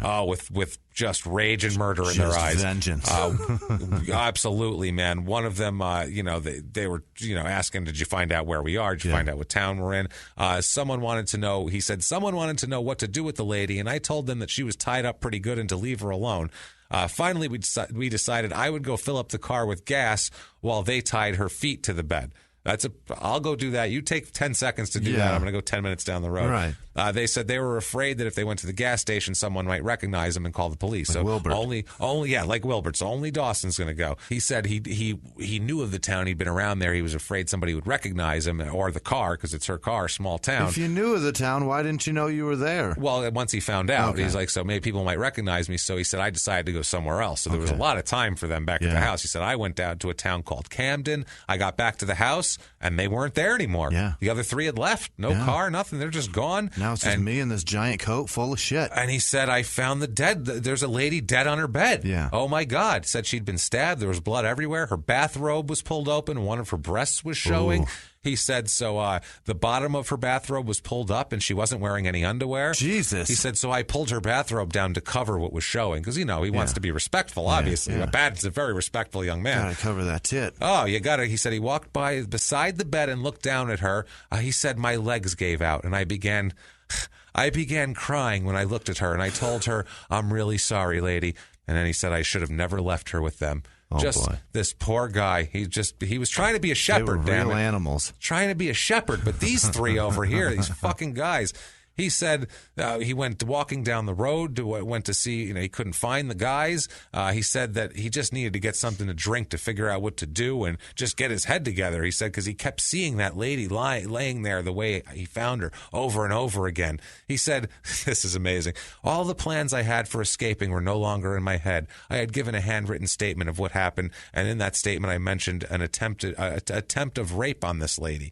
He said, the reason I gave that statement was because the way that I had found her with her bathrobe pulled up, I felt the others had raped her. But I had pulled the bathrobe down and didn't attempt to rape her, and I wanted to check to see if she'd been. I wanted them to check to see if she'd been raped. I think they're going to check that when they find her if she's dead like that. In his statement, did he say that he tried to rape her? No, he said that one of them tried to rape her, and he thinks that because he found the bathrobe like that. Yeah. He's trying to say that like she could have been raped for all I know. I wasn't there. It was just his way of doing that. He says, quote, if I knew she had, they would find out I wasn't the one who raped her, but one or two or three of the others. That's what happened on December 1st, 1986. I pray for help every day, and I thank you so much for listening to my story. Boy. You can get fucked, mister, because that's your story. Now let's get to the real story, back to exactly what happened, where he is indicted on January 5th, 1987, on 15 counts related to that December 1st day. He pleads guilty to two of the counts. He pleads guilty to burglary and burglary in the first degree for the robbery of Frank and Dorothy Seni's shit, because he has no way to... You can't say you didn't do that. He's got all the jacket. Shit. He's got all his shit. Like he had to say that. Plus, he was building the narrative that he was just going in looking for money and stuff. Right. I went there. I didn't kill them. No one killed those two. Right. I went in the house. If I didn't kill them, then why would I kill someone right. here? Yeah, right. that's what he's trying to do. This is also 4 counts of murder in the first degree, 6 counts of possession of a deadly weapon during the commission of a felony, robbery in the first degree, burglary in the second degree, and possession of a deadly weapon by a prohibited person. Oh, Jesus. You know what those all add up to? Life. Capital fucking murder. They are going for the death penalty on this one. This is particularly bad, and this is the type of guy where I think they look at it and they go, yeah, there's not a lot of sympathy for this guy. There's not a lot of wiggle room, that's for sure.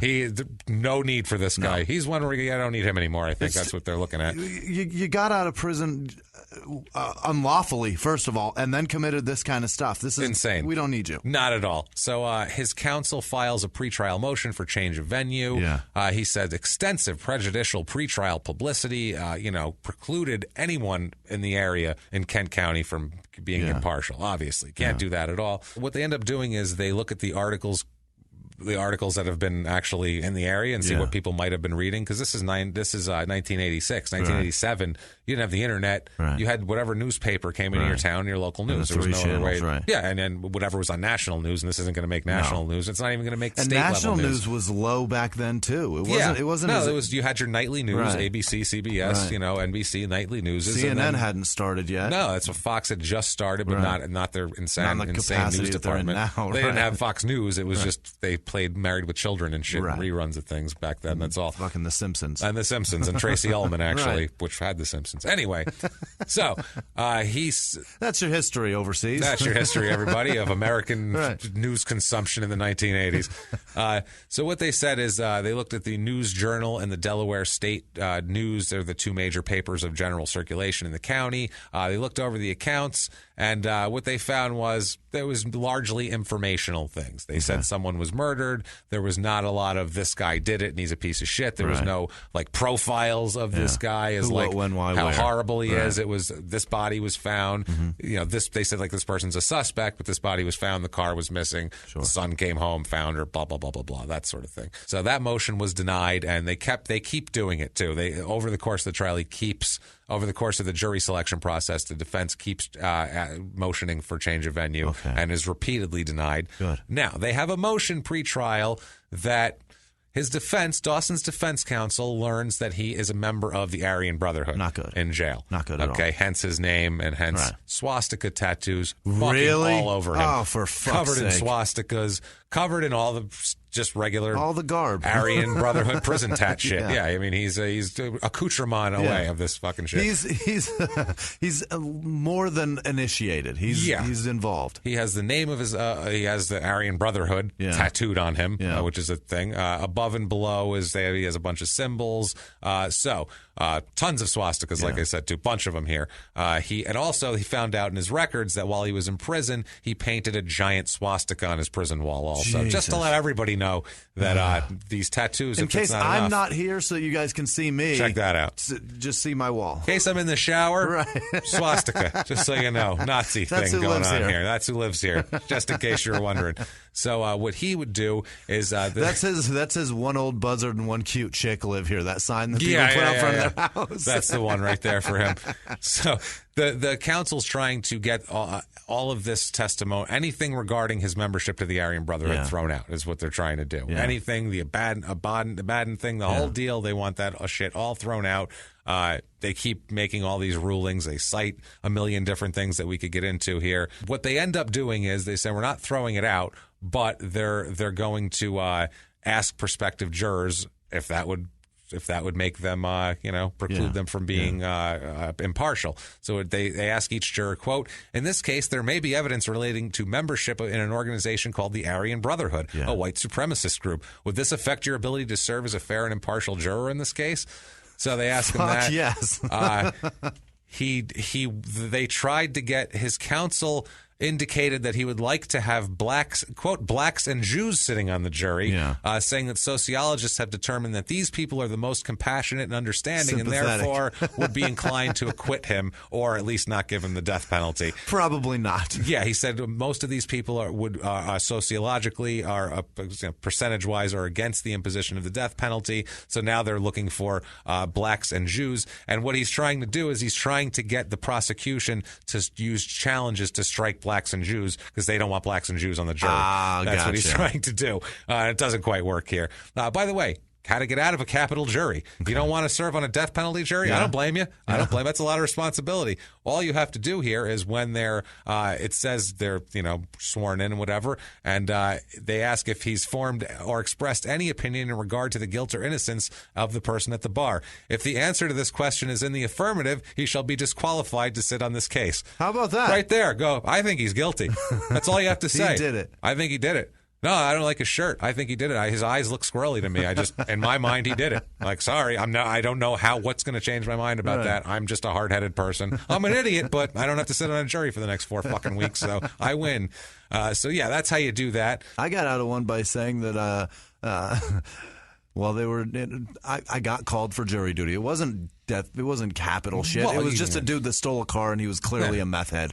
And they were interviewing the jury, and I just did not want to be there for the next 3 days. And I saw that the arresting officer looked fairly young, and I asked how old he was and what high school he went to, and I told them that I probably know him, and they let me off. Fair enough. Good enough. That's good enough. They asked me, will that sway your opinion? I said, I don't know. I don't know how I know him, but I know him, and if eventually when I figure out how I know him, that may change. That may help. What I believe with this guy. That's pretty slick. luck, actually. Yeah, that made sure. You never know. And I got out of it. Events could unfold, is all I'm telling you. I don't know that fucking guy. And of course not. He looks very familiar to me. I'm sorry. He just looks very familiar. I have no fucking idea who that guy is. He fucked my sister.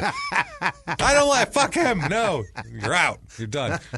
In the opening statement of the trial, the defense attorney here, he says that they will not dispute the fact that Dawson was in the Kisner residence, that he stole money from Kisner, and that he bound her hands with shoestrings and stole her car. We're not going to dispute that. Okay. That's not in question. But he left, and those others came in and did that shit, man. There's a statement that he gives to the police that they hear. In his statement, he just says that Madeline Kisner was alive in the residence with McCoy, Nave, and Irwin when he left. And that was that. That's what he says there. They introduce obviously the evidence of the earlier burglary into the whole thing. He's just sticking with it wasn't me. It wasn't me. Yeah. And they have to keep saying that, like, under the rules of evidence here, they're admitting the other burglaries to establish a pattern. Yeah. The Seeney's house, they're saying, well, yeah, he went from that house to that house. This is how he does things. Looking for shit. MO. Right. And the defense was trying to say, well, no, you're saying that that's trying to shade them toward then he's a murderer. Like that doesn't make him a bad guy or a murderer just because he stole from another house. Right. So they're really trying to get technical with this here. Scientific evidence introduced in the trial here, and this is the 80s, so this isn't, DNA or anything like that. They didn't have that back then. They had a retired FBI special agent, Andrew Pietragallo. He testifies about fiber comparisons he conducted in the evidence items, like the sock, the cotton sock found in his pocket, used to, the gag. He determined that the socks matched in all microscopic and optical properties, as well as in color, composition, and construction. It's the same fucking socks. It's the other pair. Right. He also said that Pietragallo found red fibers on both the black motorcycle jacket and the black T-shirt that Dawson was wearing, and they match in everything to the fibers of her robe, which is bad. But he's saying, I was in the house. What are you talking about? They also found some blood people came on the stand and found that the blood found on his clothing. Technical term. The blood people that they found here. Yes, they brought in the blood. I like that you were just going to try to just let that slide. It's fucking blood people. Do you want to know? Serologist? That's what it's called. Do you want to know that? Well, what would you have said if I like said that word. serologist? I want you to say serologist, and I'm going to say, what are they? Exactly. Blood people. Thank you. That's. I honestly saw that word, went to say it, and I said, I'm just going to have to explain it's blood people, and just skipped it and said blood people. This took a lot more time. That was the split second that went through my head. He does not going to know what a serologist is because I didn't fucking know what it was either, and I read this shit all the time. All right. So they determined that blood found on Dawson's clothing contained genetic markers which were consistent with his own blood, that were inconsistent with his own blood, but were consistent with Madeline Kisner's blood. Yeah. And that's what they did then. They just found blood, markers that would say it wouldn't exclude her, right? But it would. But you can't narrow it down. Right. It's definitely her. But it definitely excludes. You throw him. in all of this evidence, and now he's got blood on his jacket. He didn't say anything about her bleeding before he left. That's a good point. So I mean, how was she bleeding when you left? He's saying that I got there and I helped her, and maybe I got blood on that way. Whatever. I covered her vagina. Remember? I covered it all up.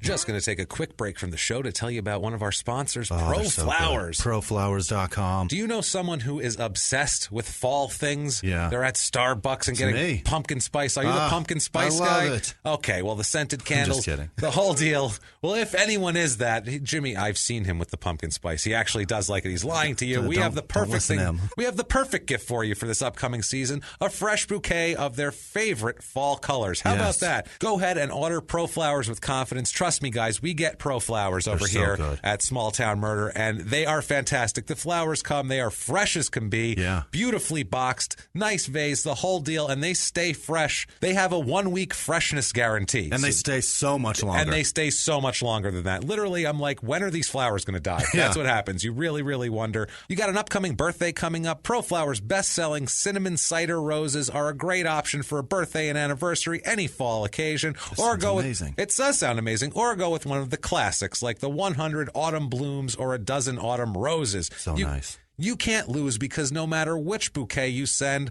our listeners here get 20% off any ProFlowers unique bouquets of $29 or more. You know you got Thanksgiving coming up. You got to have a nice centerpiece for the table. Get it from proflowers.com. Have something on the table. ProFlowers gives you more boom for your buck. Beautiful flowers, less stems, good stuff. To get 20% off all bouquets of $29 or more, just go to proflowers.com and use our code STM at checkout. That's proflowers.com. Use the code STM. And now back to the show.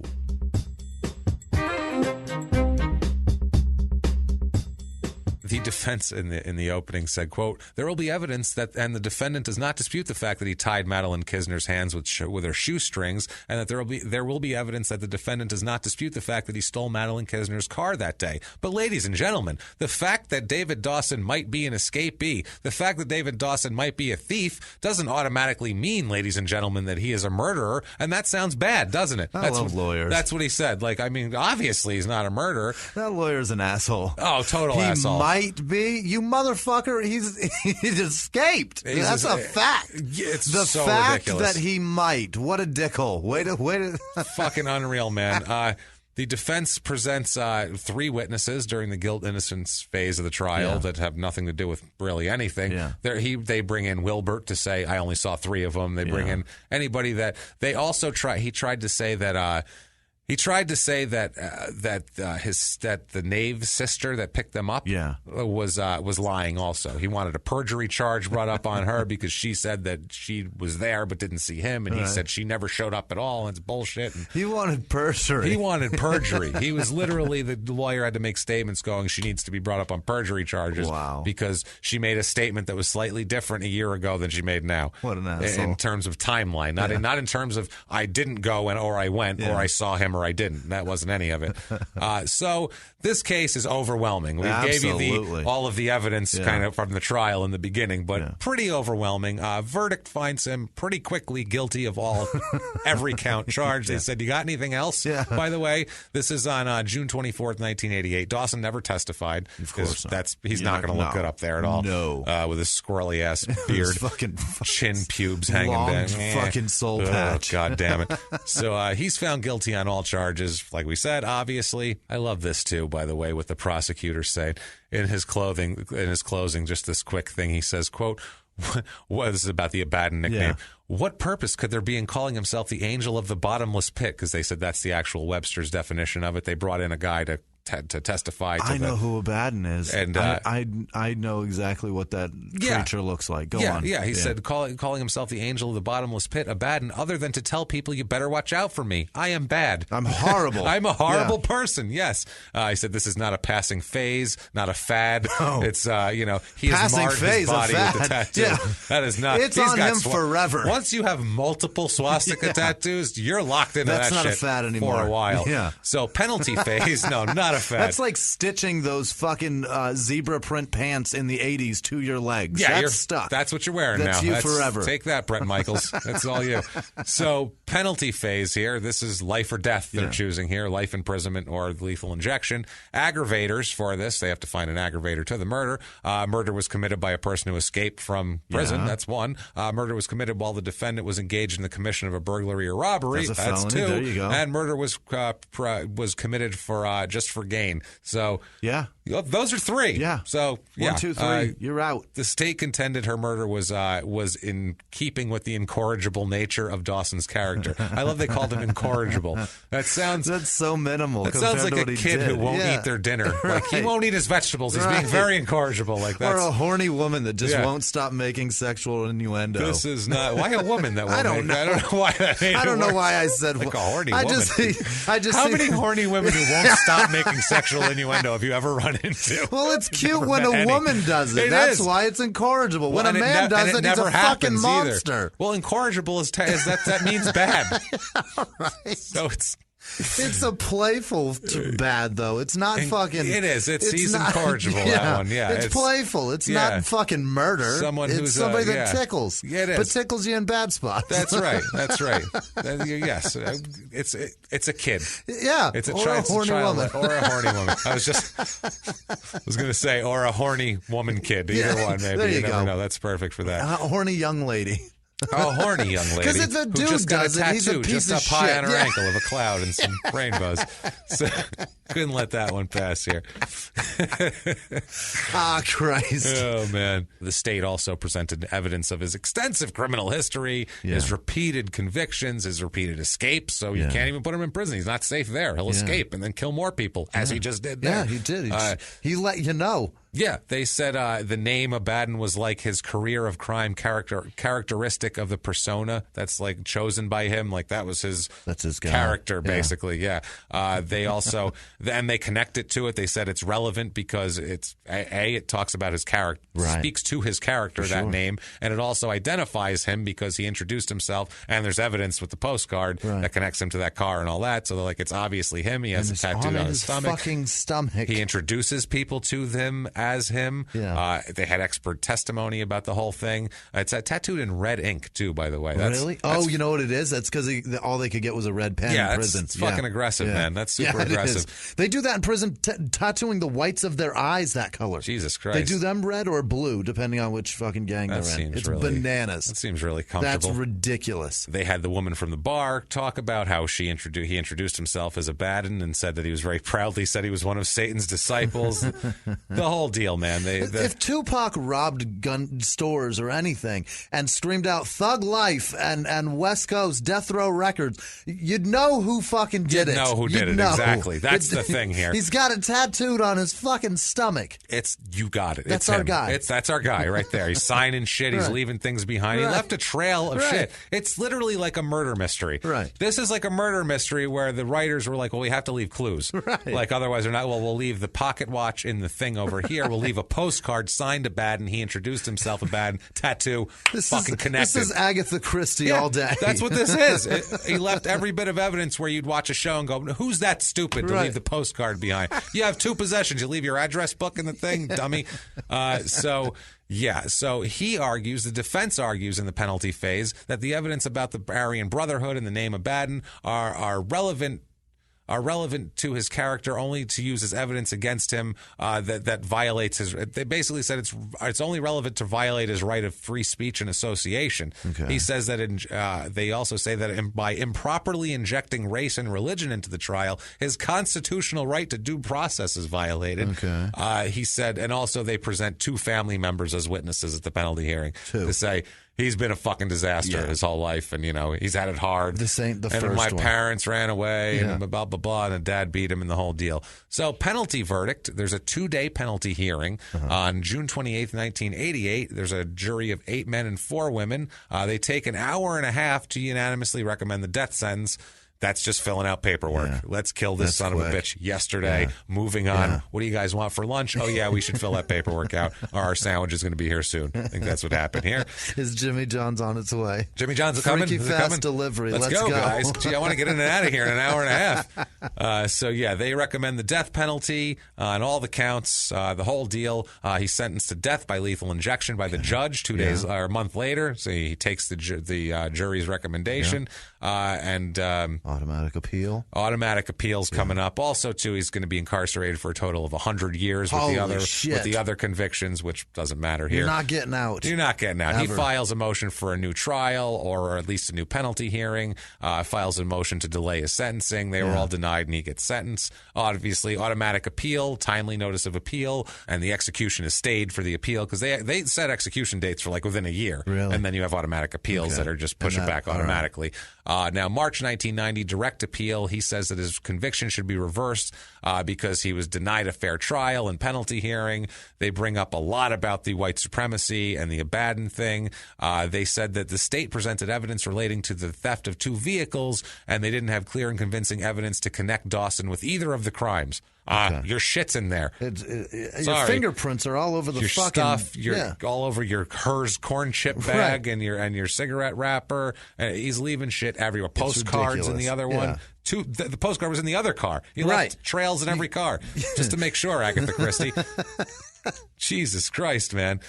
He said that the state presented irrelevant and prejudicial evidence of his commission of the burglary at the Cini residence, which not at all irrelevant. It's very relevant into what he's doing. The main thing is the white supremacy thing. He said he's just in a new trial. He deserves one because of that. They shouldn't have done that. The penalty hearing thing. So they should get a new trial because of the evidence and then a new penalty at least because of this Abaddon thing. Sure. This is bullshit. The decision is, quote, we have reviewed each of Dawson's contentions. We find no reversible error. Therefore, the judgments of the Superior Court, which resulted in Dawson's convictions and sentences, including the imposition of the death sentences, are affirmed. You, sir, may fuck off. For sure. Right to the death penalty, right to the table. Yep. But 1992, he has an appeal that goes all the way to the Supreme Court. Really? This is discussed by the Supreme Court of the United Goddamn States. The last court. The third branch of government. They call it the Supreme Court because it's the last one. It's supreme. Matter of fact, it ends up finding it's a landmark decision, Dawson v. Delaware. No way. As a matter of fact, he becomes a big famous asshole out of this.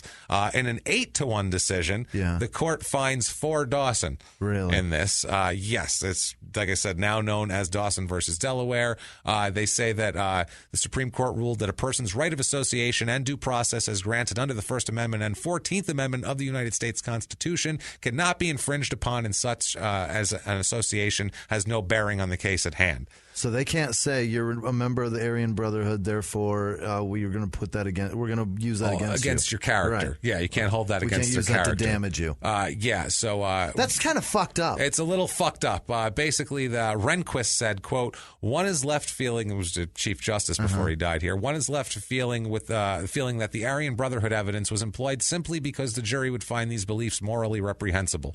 Okay. Yeah, they'd want to kill him worse, I'm sure. But he's a part of it. Yeah, they say any racist beliefs the group might hold were not tied in any way to the murder because Dawson's victim was white, as is Dawson. The evidence only proved only the group and Dawson's abstract beliefs, not that the group had committed or endorsed any unlawful or violent acts. What they're saying is if you had killed somebody for the gang, then it was relevant at that point. But since you didn't, it's not relevant. I think it's relevant to character at the end. Absolutely. I think if anybody who puts a bunch of swastikas on themselves unapologetically, I'm not even saying that just says you don't know a lot of people with a bunch of swastikas on them. They're like good dudes that you want to go hang out with. A lot? And, you know what I mean? None. Any, you know what I mean? Zero. It's very, very rare. None. So I was tattooed by a man with those, and I was terrified for an hour and a half. Of course you were. It's frightening. Yes. When I was in high school, I used to sell drugs to guys like that. Yeah, exactly. Scary fucking guys. They were bikers that owned a tattoo shop that no one ever got tattoos after them. I'm like, this is not a business what you're running here. This is called a front and a way to launder money. This is called a clubhouse and a way that you guys can stash your pilfered goods. So the thing is, they're not good people, and bad people kill people. It should be admissible. I don't care what the race of the person that was murdered is. It doesn't matter to me. Yeah. That tells me that person that is a member of that organization. If you're in the Bloods, I think that should be brought up in your trial. For sure. This guy's a lifelong gang member. He's got blood tattoos all over him. He's kind of into that lifestyle. Any fucking thing. That's anything like that. I think is relevant. He's a member of this because the people that are also members of that accept him as one of theirs. And not for the actual trial, just for the penalty phase. And it has to be on top of everything else. Like, they had aggravators, and I think he's a real asshole, too, so I'm going to fucking kill him. That's the way we should do it. Aggravator plus asshole equals dead. Right. Yeah. So, April 2nd, it doesn't. This doesn't vacate his actual conviction, just a sentence. Just a sentence. So they have to resentence, or they overturn it all? April 2nd, 1993, there's resentencing. Okay. For resentencing, big shocker, sentenced to death again. So twice now. We don't care that you remember that. You're going to die anyway. You're dying. That's right. Jesus Christ. His 95 appeal is based on ineffective assistance of counsel. Yeah. The lawyers had to put in big affidavits saying everything they did, and based on a whole bunch of other horse shit that we've already talked about. The decision there was after careful consideration of the evidence presented, the expanded record, and the arguments of counsel, I conclude that Dawson's motion is devoid of merit and that he is not entitled to any form of post-conviction relief from his convictions or the sentences of death which have been imposed. Eat shit, asshole. Fuck off again. Deal with it. See, this is a guy, I don't like this guy. He's an asshole. He's awful. break into some poor woman's house and steal her and kill her while she's trying to fucking get ready for work. She's already tied up. That's ridiculous. She's not a threat to anybody you. who comes into your home like that. That's the worst thing you can do. As violating as you can do. It's in your home, and they're coming into your home. It's your safe place. In the morning, too. Right. Who attacks someone in the morning? What a piece of shit. Kill someone while they're sleeping like a gentleman, you know? So, small town murder tip number 5 for the day. Kill people while they're sleeping like a gentleman. Be a gentleman. Come on. April 17th, 2001, he has a commutation hearing in front of the parole board. Please don't kill me. Please don't kill me because he's supposed to be dead in a week here. What he does, it's an unsuccessful meeting. So what he does is he just decides to admit everything to the parole board right there a few days before he's supposed to be put to death. He says he killed her. Yeah. He made everything up. The other guys weren't there. We know. It was all him. Stabbed her in the fucking head, in the chest, stabbed her up. Thanks for telling us. No shit, asshole. We knew. Yeah, thanks. We got that. Matter of fact, we got that so much, you were going to be dead in a week, and we didn't care either way whether you told legally, us or not. motherfucker. We knew it. He was dead. So, so this was after 14 years of appeals and denials. Finally leads to April 26, 2001, his execution day. Yeah. Holy shit, batten down the hatches, get the kids some balloon. It's shop with a cop day, baby. April 26, 2001. Hilarious. Now, prior to 1986, the method of execution was hanging in Delaware. Unbelievable. They used to just hang you. A guy named Bill Bailey was the last inmate hanged in Delaware. That was in 1996. Was it botched? No, he died, I guess. All right. I like hearing about the botch. Oh, yeah. I don't know why that like makes the me so firing happy. Squad, I want a anecdotes botch. we had. Next time if there's ever hanging in the mix, I'll find some botched hangings for you guys. Don't worry, I'll put that in here. This one went on without a hitch, though. Yeah. The last one that happened in 96, that's because this guy was convicted pre-86. Yep. Prior to that hanging, the last one was in 1946. Jesus, so it took them 50 years to get another. It took them 50 years to hang another one here. What they did is in June 86, the Delaware General Assembly enacted legislation that required lethal injection to be the method of execution. They also, at that point, put a law into effect that mandates executions be carried out between the hours of 12:01 a.m. and 3 a.m. Okay. I guess so. That's the murder hours. Yeah, the murder hours. I guess that's so that's the least public is going to see. Yeah, that feels like you're hiding asleep. it. I feel like that shit's got to be on the 5 o'clock news if you're going to do it. Yes. They're not on the 5 o'clock news. I don't want kids seeing it. Prime time. It's got to be like, hey, come on down and watch if you want. Yeah. Like at least 9 I don't o'clock. want, not for that guy, just so you can feel like shit if you don't agree with it. You can get that feeling, we just killed that guy, and then you can decide whether that's okay or wrong. Otherwise, it's just like the people that got the legality of it in their favor are just like doing it undercover. And that's not cool. No, that's what it feels like. And that's why that's our problem with the whole thing. Yeah, we want the crowd to go, never mind, we'll kill this asshole. Right. No, we liked Madeline. She was a nice lady, and he killed her for no reason. And brutally, too. Right. Fucking There's dick. a 16-year-old boy with no mom now. No, that's the thing, and it's terrible, jerk. right? And also the executioner is a volunteer who remains anonymous, so you'll never find out. I don't know about that either. Just the guy who actually presses the button here. But I don't know about that. I don't like that at all. No, he should have to say, Sign your name. I'm Phil, and I'm going to kill this fucking guy. I'm sorry. You have to do that. I believe in the death penalty. I believe this man's guilty, and I will fully push this plunger. Exactly. Because he deserves it. Yeah, why we said that about the firing squad guys. Like, I don't like that at all. Say it. So he ends up spending his last hours sleeping, eating, reading, writing letters. He talks to the correction staff. He has a couple of family and like one friend that comes in. He doesn't have much family. Much suspense right now. And a spiritual advisor and attorney, Jimmy, you're going to be so disappointed. Really? Let me give you. No. Let me read you a Delaware statute. Let me read you a Delaware statute. All inmates sentenced to the death penalty are served the same meals as the general population 3 times each day, 5 a.m., 11 a.m., and 4:30 p.m. Sorry about that. Way to ruin it, Delaware. I'm sorry, Delaware. Dicks. I read that. I'm like, Jimmy's going to be so fucking sad. I was hoping that he was going with the like a hunger strike or whatever. Like, because those guys are dicks. I read about one guy in Texas because I was reading about last meals for this and what other states. Like Texas got rid of the giving last meals now. Really? They only do the regular meal whatever too. Everybody else eats. Because one guy ordered like 15 things. He ordered like a triple meat bacon cheeseburger and a shitload of fajitas and 3 pizzas and one bad apple. He ordered all and then didn't eat a fucking drop of it. What a dick! Like, fuck you guys. Yeah, what an asshole. He ruined it for everybody there. So anyway, if he ate it all, would they keep it? They would, right? I don't know. That just pissed them off. Like that ungrateful son of a bitch. Never mind, he killed 3 people, but that ungrateful bastard. How dare he not eat our pecan pie? So.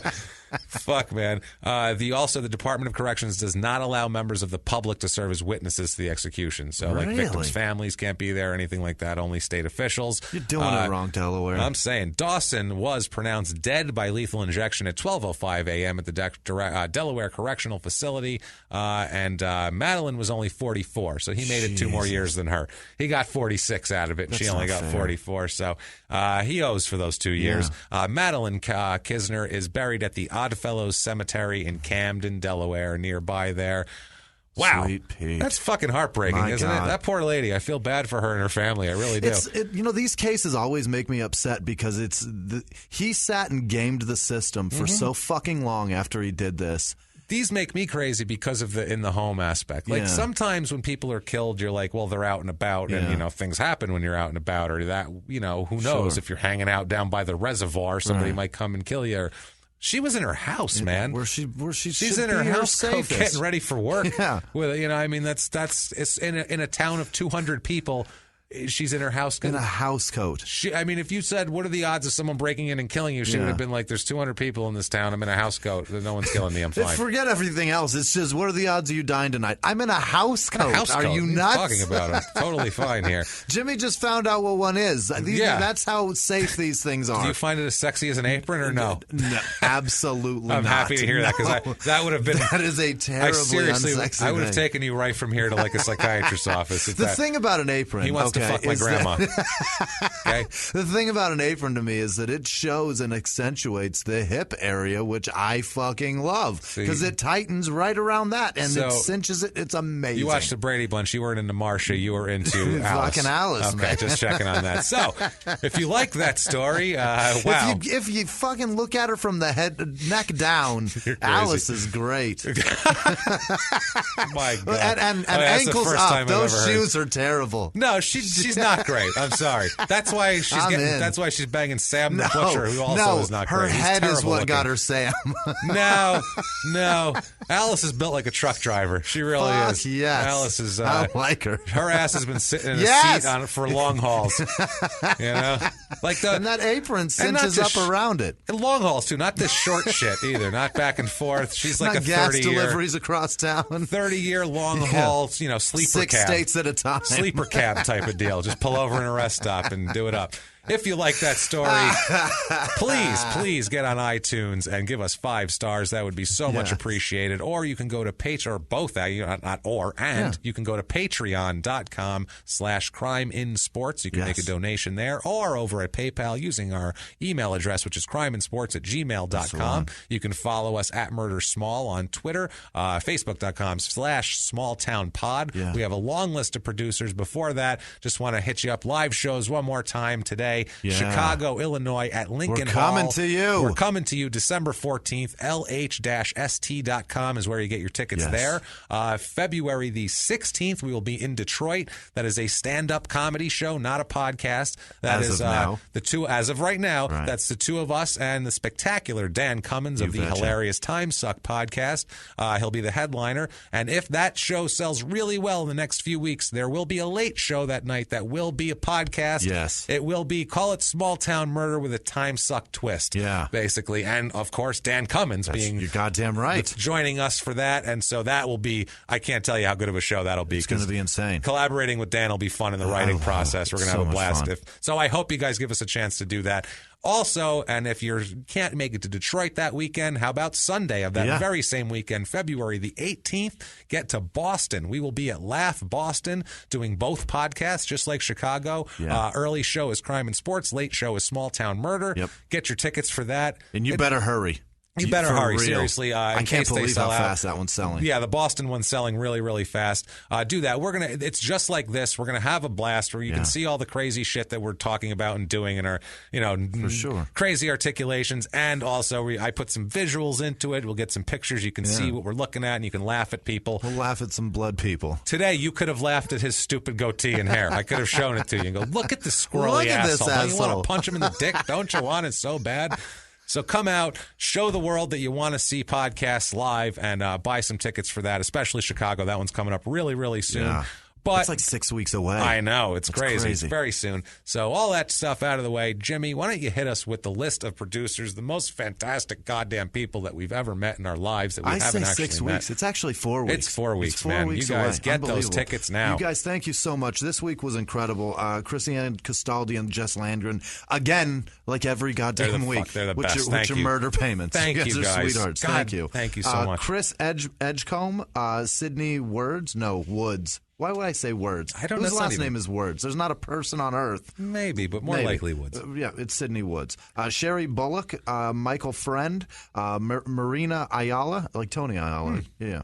There you go. That's how I knew how to pronounce that. From the Scumbag. Crime and Sports right. episode 26, maybe 25. I think 25. I can't remember. That sounds right. Right. Scott Countryman, he's a chef, and he sends me all kinds of snaps of his knives and shit. He's a bit of a lunatic, but he's great. All right. Nicholas Lamb Yorski. No, please don't, Scott. Just stab the fish only.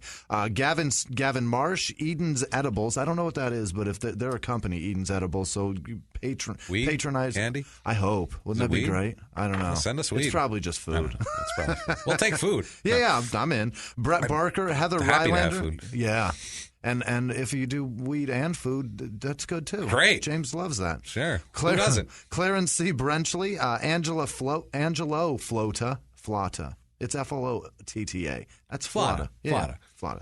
Jane Richards, Renee Hurley, Lipman Media. I don't know what that is, but I hope check out Lipman Media. Look them up because they're nice to us. And if they need anything in terms of help them out, buy shit from them. Buy some shit from Adriana Garcia, Jason Brown. I think that's Brown. I'm a terrible writer.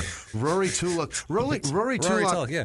Tulloch or Tulloch? Something like that. I love that guy. He's an English guy, right? Yeah. I think he's Scottish. Yeah, I think that's true. Scottish, right? But he sent something for PayPal, and then he went over to Patreon. I saw that. Fucking I was what like, a hero. this Rory, thank you, There was man. a couple of people who did that this week. Yeah, you Kimberly guys. Blevins. Shit, guys. It's insane. The support this week. We appreciate it so much. I can't tell you how much we just every dime is just goddamn it. Seriously. We're blown away by it. Kimberly Blevins, Paul Kinsella, Juan Cruz, Miranda Whittinghill. I think so. There's 2 T's, so that's Whitting. Whittinghill, yeah. Darlene James, Hannah Edinger sent some dough, too. Hannah, so thank you, Hannah. Some British money. Definitely. Dana Grayson signed up to... Yes. The guy's a fucking There's hero. your Delaware episode, There Dana. you go, you fucker. There you go. Now it's going to get Dana. filled in on the map and you can't even see it. Good luck. Helen Deacon, Ryan Bauer. I think it's Bauer. That's not a V. It's not a Baver. Right. It's Bauer. We'll go with Bauer. Zach Clandestine. Clandestine? What's his name? Clinadinst. Okay. It's got to be Clinadinst because it's not Kleindinst, right? You're asking me No, like I know. I'm not asking you. You have the paper. Joe No Boyd, fucking Jackie idea. Burrows Anderson, Holly Hoffman, Louis Santos. That's it. It's Louis. That's a dude. Yeah. Sarah Pignotti. She be Louise. donated before. Yeah. Louise. What did I say? Louis? That's the white boy way to say it, Yeah, right? yeah. I think we're going Luis, It's like Luis. Guzman. It's Luis Santos. Yeah, that's exactly what it is. Mike Lipinski, Stephen Dean, Noah Wooten, Wesley Swims, Katie Martins, Lou Brooks. She's over in England. She's terrific, too. Thank Roy you. Tulloch, again, that's why I wrote him twice. Adrian Garcia. I think I wrote her twice, too. Or Adriana Garcia. I'm not sure. Alicia Stevens, Stephen Amison. Pamela. It's Pam. Did I really just say that? What? What? All right, that's just fucking sad at that point. It's funny a lot. That's just sad. That's just the point where I want to get you a tutor now. I just want to I see the word take and you I to a know learning how to center of pronounce some it. kind. It's because their last names were Nayless, so you want to try to fucking give it some ethnicity to it. No, Pamela. Pamela or Nayless? Pamela, not Pamela. No, we'll go with Pamela. Didn't fucking Borat do that to Pamela Anderson's name? Something like that. I think he called her Pamela. But he spoke with an accent that was very heavy. He's a phony accent. You're from Colorado. It's not the same. Sorry, Pam. Matt McLean, Philip, Big P, Little Ass Pass. What the fuck? I saw that. I was like, what the hell? All right. Jesus, We're into Philip. it. That's cool. Don't make me talk about your little ass. Hey, give us, you but throw Big money P, down. good for you. Your dick is huge and we love it. Thank you. Anne-Marie Hoyt, Taylor Ray Foster, Sally or Sally Earls. I think it's Sally Earls. S-A-L-I. Yeah, Sally. Why Sally not? Earls. Nicholas Strasberg on the last page. We're almost done. We can do this. Kristen Reibold, Karen Feely, Jamie Singh, Annie Stock, Jen Vogel, Jessica Sharp, Kim Comiskey. It's just Comiskey, like the stadium, like the field. Park. Right. Yeah. Park. That's right. Yeah. What am I doing? Maggie Kokoska, Jim Shaughnessy, Melissa Cole, Megan Stoneburner. That's a badass last name. That's a cool one, yeah. Not Jess. It's Joseph. Tilligen. That's Joseph. You're all good the possibilities, except for a hard Chris G. Bennett, Kyle Knapp, Alexis DeVries, Brad Koch or Coach. It's got to be Coach. Koch. It's not Cock. Yeah, It might be Cock. It might go be with Cock. We'll go with Good Coach. for you, Brad. Koch. It might be Koch. It might be Koch. Koch. Because Koch is Koch. The Coke boy. I don't know. Yeah. They're just trying to sound less Jewish. So Right. That's the only. That's they're true. like, we can't sound like Jews. Donate. They'll hate us. They'll hate us. That's how Jews sound. That's so great. No, they're not Jews. They're not Jews. That's how. Okay. That's that how what the it is? opposite. Yeah. The That's how the opposite of the Jews talk. Jews? Yeah. If you're not Jewish, then Right. I've never met a Jewish person with that accent. No. It might exist, but I don't know any. Kendall Passmore, Danielle Longamore, Katie Conlin, Gregory Girolat. Giroux. Right? No, it's L-A-U or L-A-T. There's no U. It's got to be Girolat. Oh, there's no T. Oh, No. fuck, man. That No messed me U. right up. Cynthia. What? At least it's a Cynthia different name. Mixer, Kevin Whaley, Chanel Whitney again, Sam. You can call her Cynthia. Right. Sam Pulley, Emily Job, Aaron Tanner, and Samantha Law. You guys, this week was fucking Jesus. bananas. Thank the amount you. of people that are pouring their resources into this is fucking Thank incredible. you guys so and much. we can't do it without you. That's No, the we honest can't. to It goodness keeps us truth. going, guys. You'll never find two dudes that give a shit more. Thank you guys. That are more appreciative for Yeah. every drop of everything. The show's been growing so much, and it's because of you guys That's and your real. support and spreading the word. The more of you are out there, and then you spread the word, and it spreads Yeah. further and it's just awesome. And unbelievable. thank you guys so much. We'll keep doing this as long as you'll keep spreading the word That's for us. real. We'll keep this up so much. And what if one of these fine, amazing people wanted to get a hold of a fellow like you, Jimmy? You How can would they find do me that? at Whisman Sucks, WHISMAN Sucks on Twitter, Instagram, and Snapchat. And this week, you guys were fucking incredible. And the few of you that came out last night to the comedy club, I'm at the Tempe Improv. It won't matter at this point. It doesn't matter at all to you guys because you can't come out now. It's too late. You missed it. But the people that came out, thank you guys so much. It's incredible to see you guys. Yeah, and don't go there unless they're paying us more than an opener's rate anyway. Don't fucking give them money for that. If we go there and we're getting a cut, Right. then fucking come pay by. them. Otherwise, Right. tell them to keep Bruce to themselves. Anyway. So you can reach me at Jimmy P is funny, and you could do that, or try to spell my last name if you really want to get adventurous. There's an I in there. Try to find it. There always you go. fun. It's a good time, guys. It's like an Easter egg hunt for the eye. But guys, besides that, we're so excited. We can't wait to come back next week, every single damn week. Yeah. And until next week, it's been our pleasure. Bye.